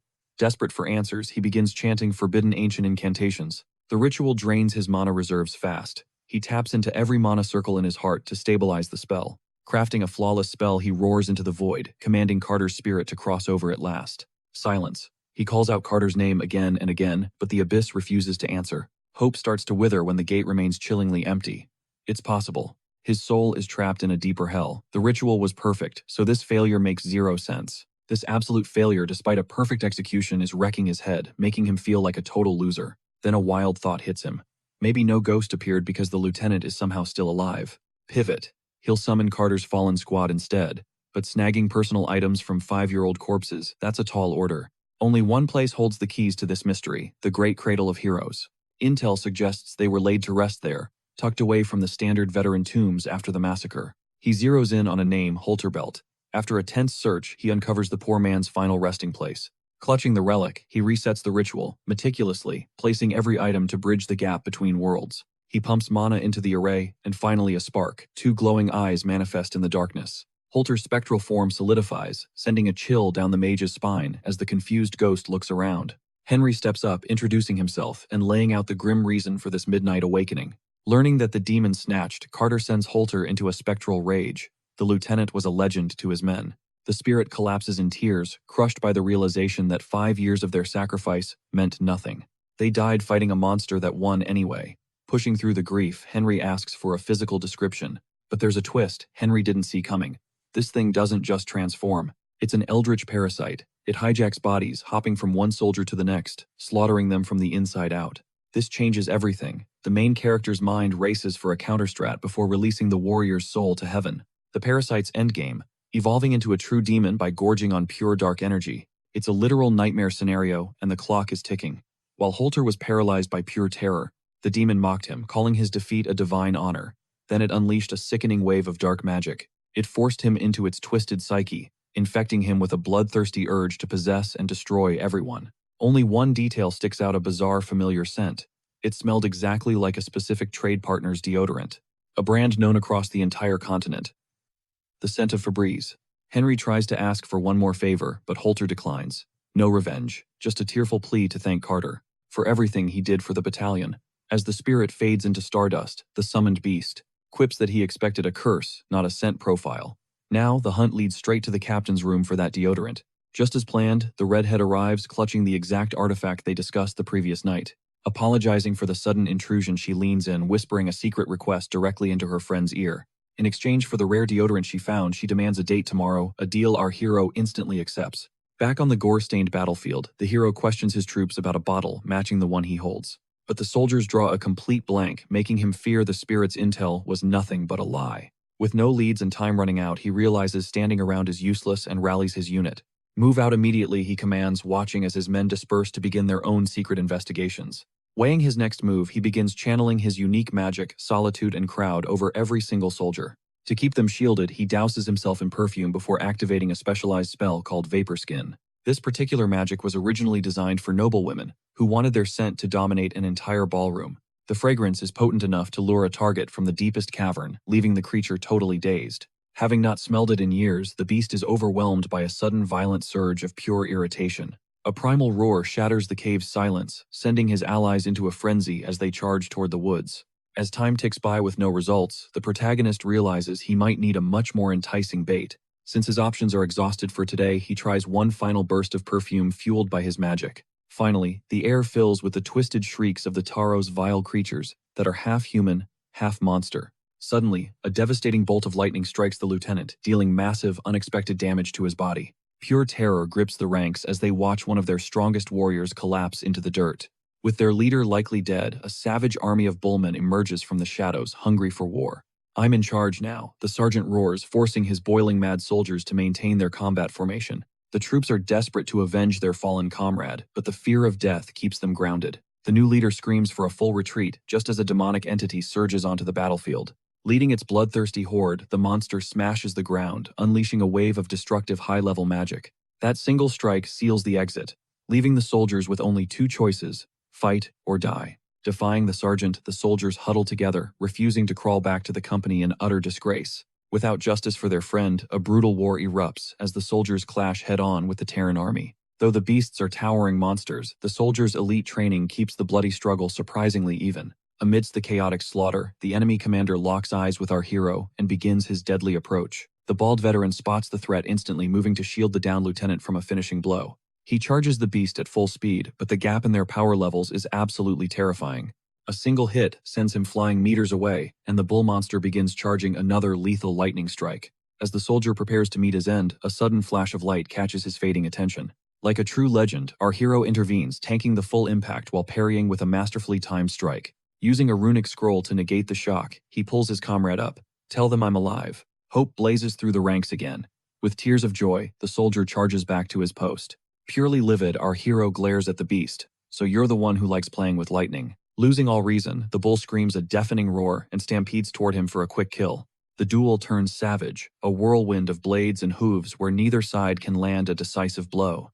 With a mocking smirk, the warrior finds an opening and plants a brutal kick into the beast's chest. Seeing his chance, he decapitates the monster with one swing, watching its head roll through the gore. The battle seems won, but he realizes the beast is still yapping. The severed head won't stop talking. Pulsing with dark cursed energy, the head bounces around the dirt, still trying to mock the hero. "You should be honored to be my new host," it cackles, launching a curse that's easily deflected. Protected by his magic, the sorcerer swings his blessed blade, cleaving the talking head in two. However, he quickly realizes this monster isn't a ghost, it's something far more dangerous that uses a holy cleansing spell erupts to purge the corruption, but the target narrowly evades the blast. It vanishes in a flash. Honestly, it is wild that a beast this powerful is actually tucking tail. Catching it fleeing in terror is a total shock. Time to trigger the return to the body spell. He tracks the fallen soldier's souls while the dark energy desperately flees the mage's overwhelming power. It scrambles with everything it has just to see tomorrow. The desperation is literally radiating off it. Seeking a fresh vessel to rejoin the fray, the parasite finally locks onto a forest bear. As the boy approaches, the possessed beast tries its best to play it cool and act natural. It mimics a normal animal to avoid detection, successfully baiting our hero into a false sense of security. Thinking it is just a harmless bear, the hero turns away, giving the creature its perfect opening. It lunges for the kill, unaware that the protagonist was just setting a trap the entire time. He counters with zero mercy. A simple snap of his fingers ignites a hellish blaze to incinerate the spirit. Flames consume both host and ghost. Trapped and burning, the entity tries to bargain for its life. Since the enemy stays silent, our hero decides to use high-level magic to rip the truth out. The spirit folds, guiding him deep into a cavern, where the lieutenant's lifeless body lies waiting. Surprisingly, the corpse is perfectly preserved. Sensing opportunity, the dark energy surges forward to claim it. It hungers for the warrior's flesh, forcing the fallen soldier to rise like a supernatural puppet. However, this was all calculated. The lieutenant knew this showdown would be anything but easy. Carter unsheathes his blade, challenging his foe to a final duel. The main character finally realizes the truth. This parasite can hijack any host's abilities. With a sinister laugh, he vows to make his enemy pay. The battle erupts at breakneck speed. The boy dances around every strike, dodging with insane reflexes. Careful not to harm his friend, he maneuvers behind and delivers a crushing blow to knock him unconscious. As his foe crashes down, the warrior scoffs, calling him nothing more than a pathetic, low-tier spirit. He doubles down on the disrespect, mocking the beast for having zero sword skills and zero humanity. Mastering the blade takes decades. To end this, he casts a massive paralysis spell to freeze him. Trapped and immobile, the parasite begs for its life, while our hero weighs its ultimate fate. After uncovering its true nature, it turns out this malevolent spirit is actually the final survivor. The last of a dying race, a mimic parasite that survives by preying on unsuspecting humans. Sensing his impending doom, the beast panics and begs for a moment to show something special. He tosses a rare coin, promising to reveal every hidden treasure if the hero spares his life. A massive stash of looted legendary items collected over centuries is now the boy's for the taking. After considering his options, the protagonist decides that turning this creature into a loyal subordinate is better. He loots a platinum ring from the cave, a perfect artifact for concealing spiritual energy. Sliding the ring on, he suggests a binding contract to finalize their brand new partnership. He initiates the ritual, demanding the target swear absolute unconditional obedience to its new master. Cornered and broken, the parasite submits to the terms, surrendering its core essence at last. The pact is sealed within the platinum ring. The process is agonizing, but the deal is done. If it survives the pain, the spirit will transform into a harmless pint-sized companion. Retaining its original strength, the entity can now only manifest when its master gives the word. With the crisis averted, the lieutenant recovers his comrade, while the chaos on the battlefield settles. Victory belongs to the soldiers. Suddenly, everyone notices our hero making a grand return from the shadows. Seeing the rescued comrade on his back, the troops erupt in cheers for the miracle they're witnessing. Back at the barracks, the high-ranking generals are absolutely stunned by this impossible rescue mission. Praise rains down on the protagonist. The officers finally realize they seriously underestimated his true potential. As the wounded head to medical, the main character knows he carried this entire operation solo. Even with his main goal cleared, those elusive treasure chests remained a total mystery, leaving his original mission unfinished. Summoning his spirit, he commands it to shift into a more harmless form. Through dark magic, the parasite morphs into a cute cat. Now it can blend perfectly into the human crowd. Our hero is playing the long game, desperate to study this bizarre creature's secrets. His analysis proves it's neither a mimic nor a true parasite, a complete anomaly. Interestingly, it reacts strongly to very specific scents, specifically cucumbers and similar items. Moments later, a soldier returns, brandishing a massive pickle, catching everyone off guard, especially the cat. To test its limits, he orders the pet to eat the food. Meanwhile, Carter's lack of deodorant made him the perfect target for a sudden strike.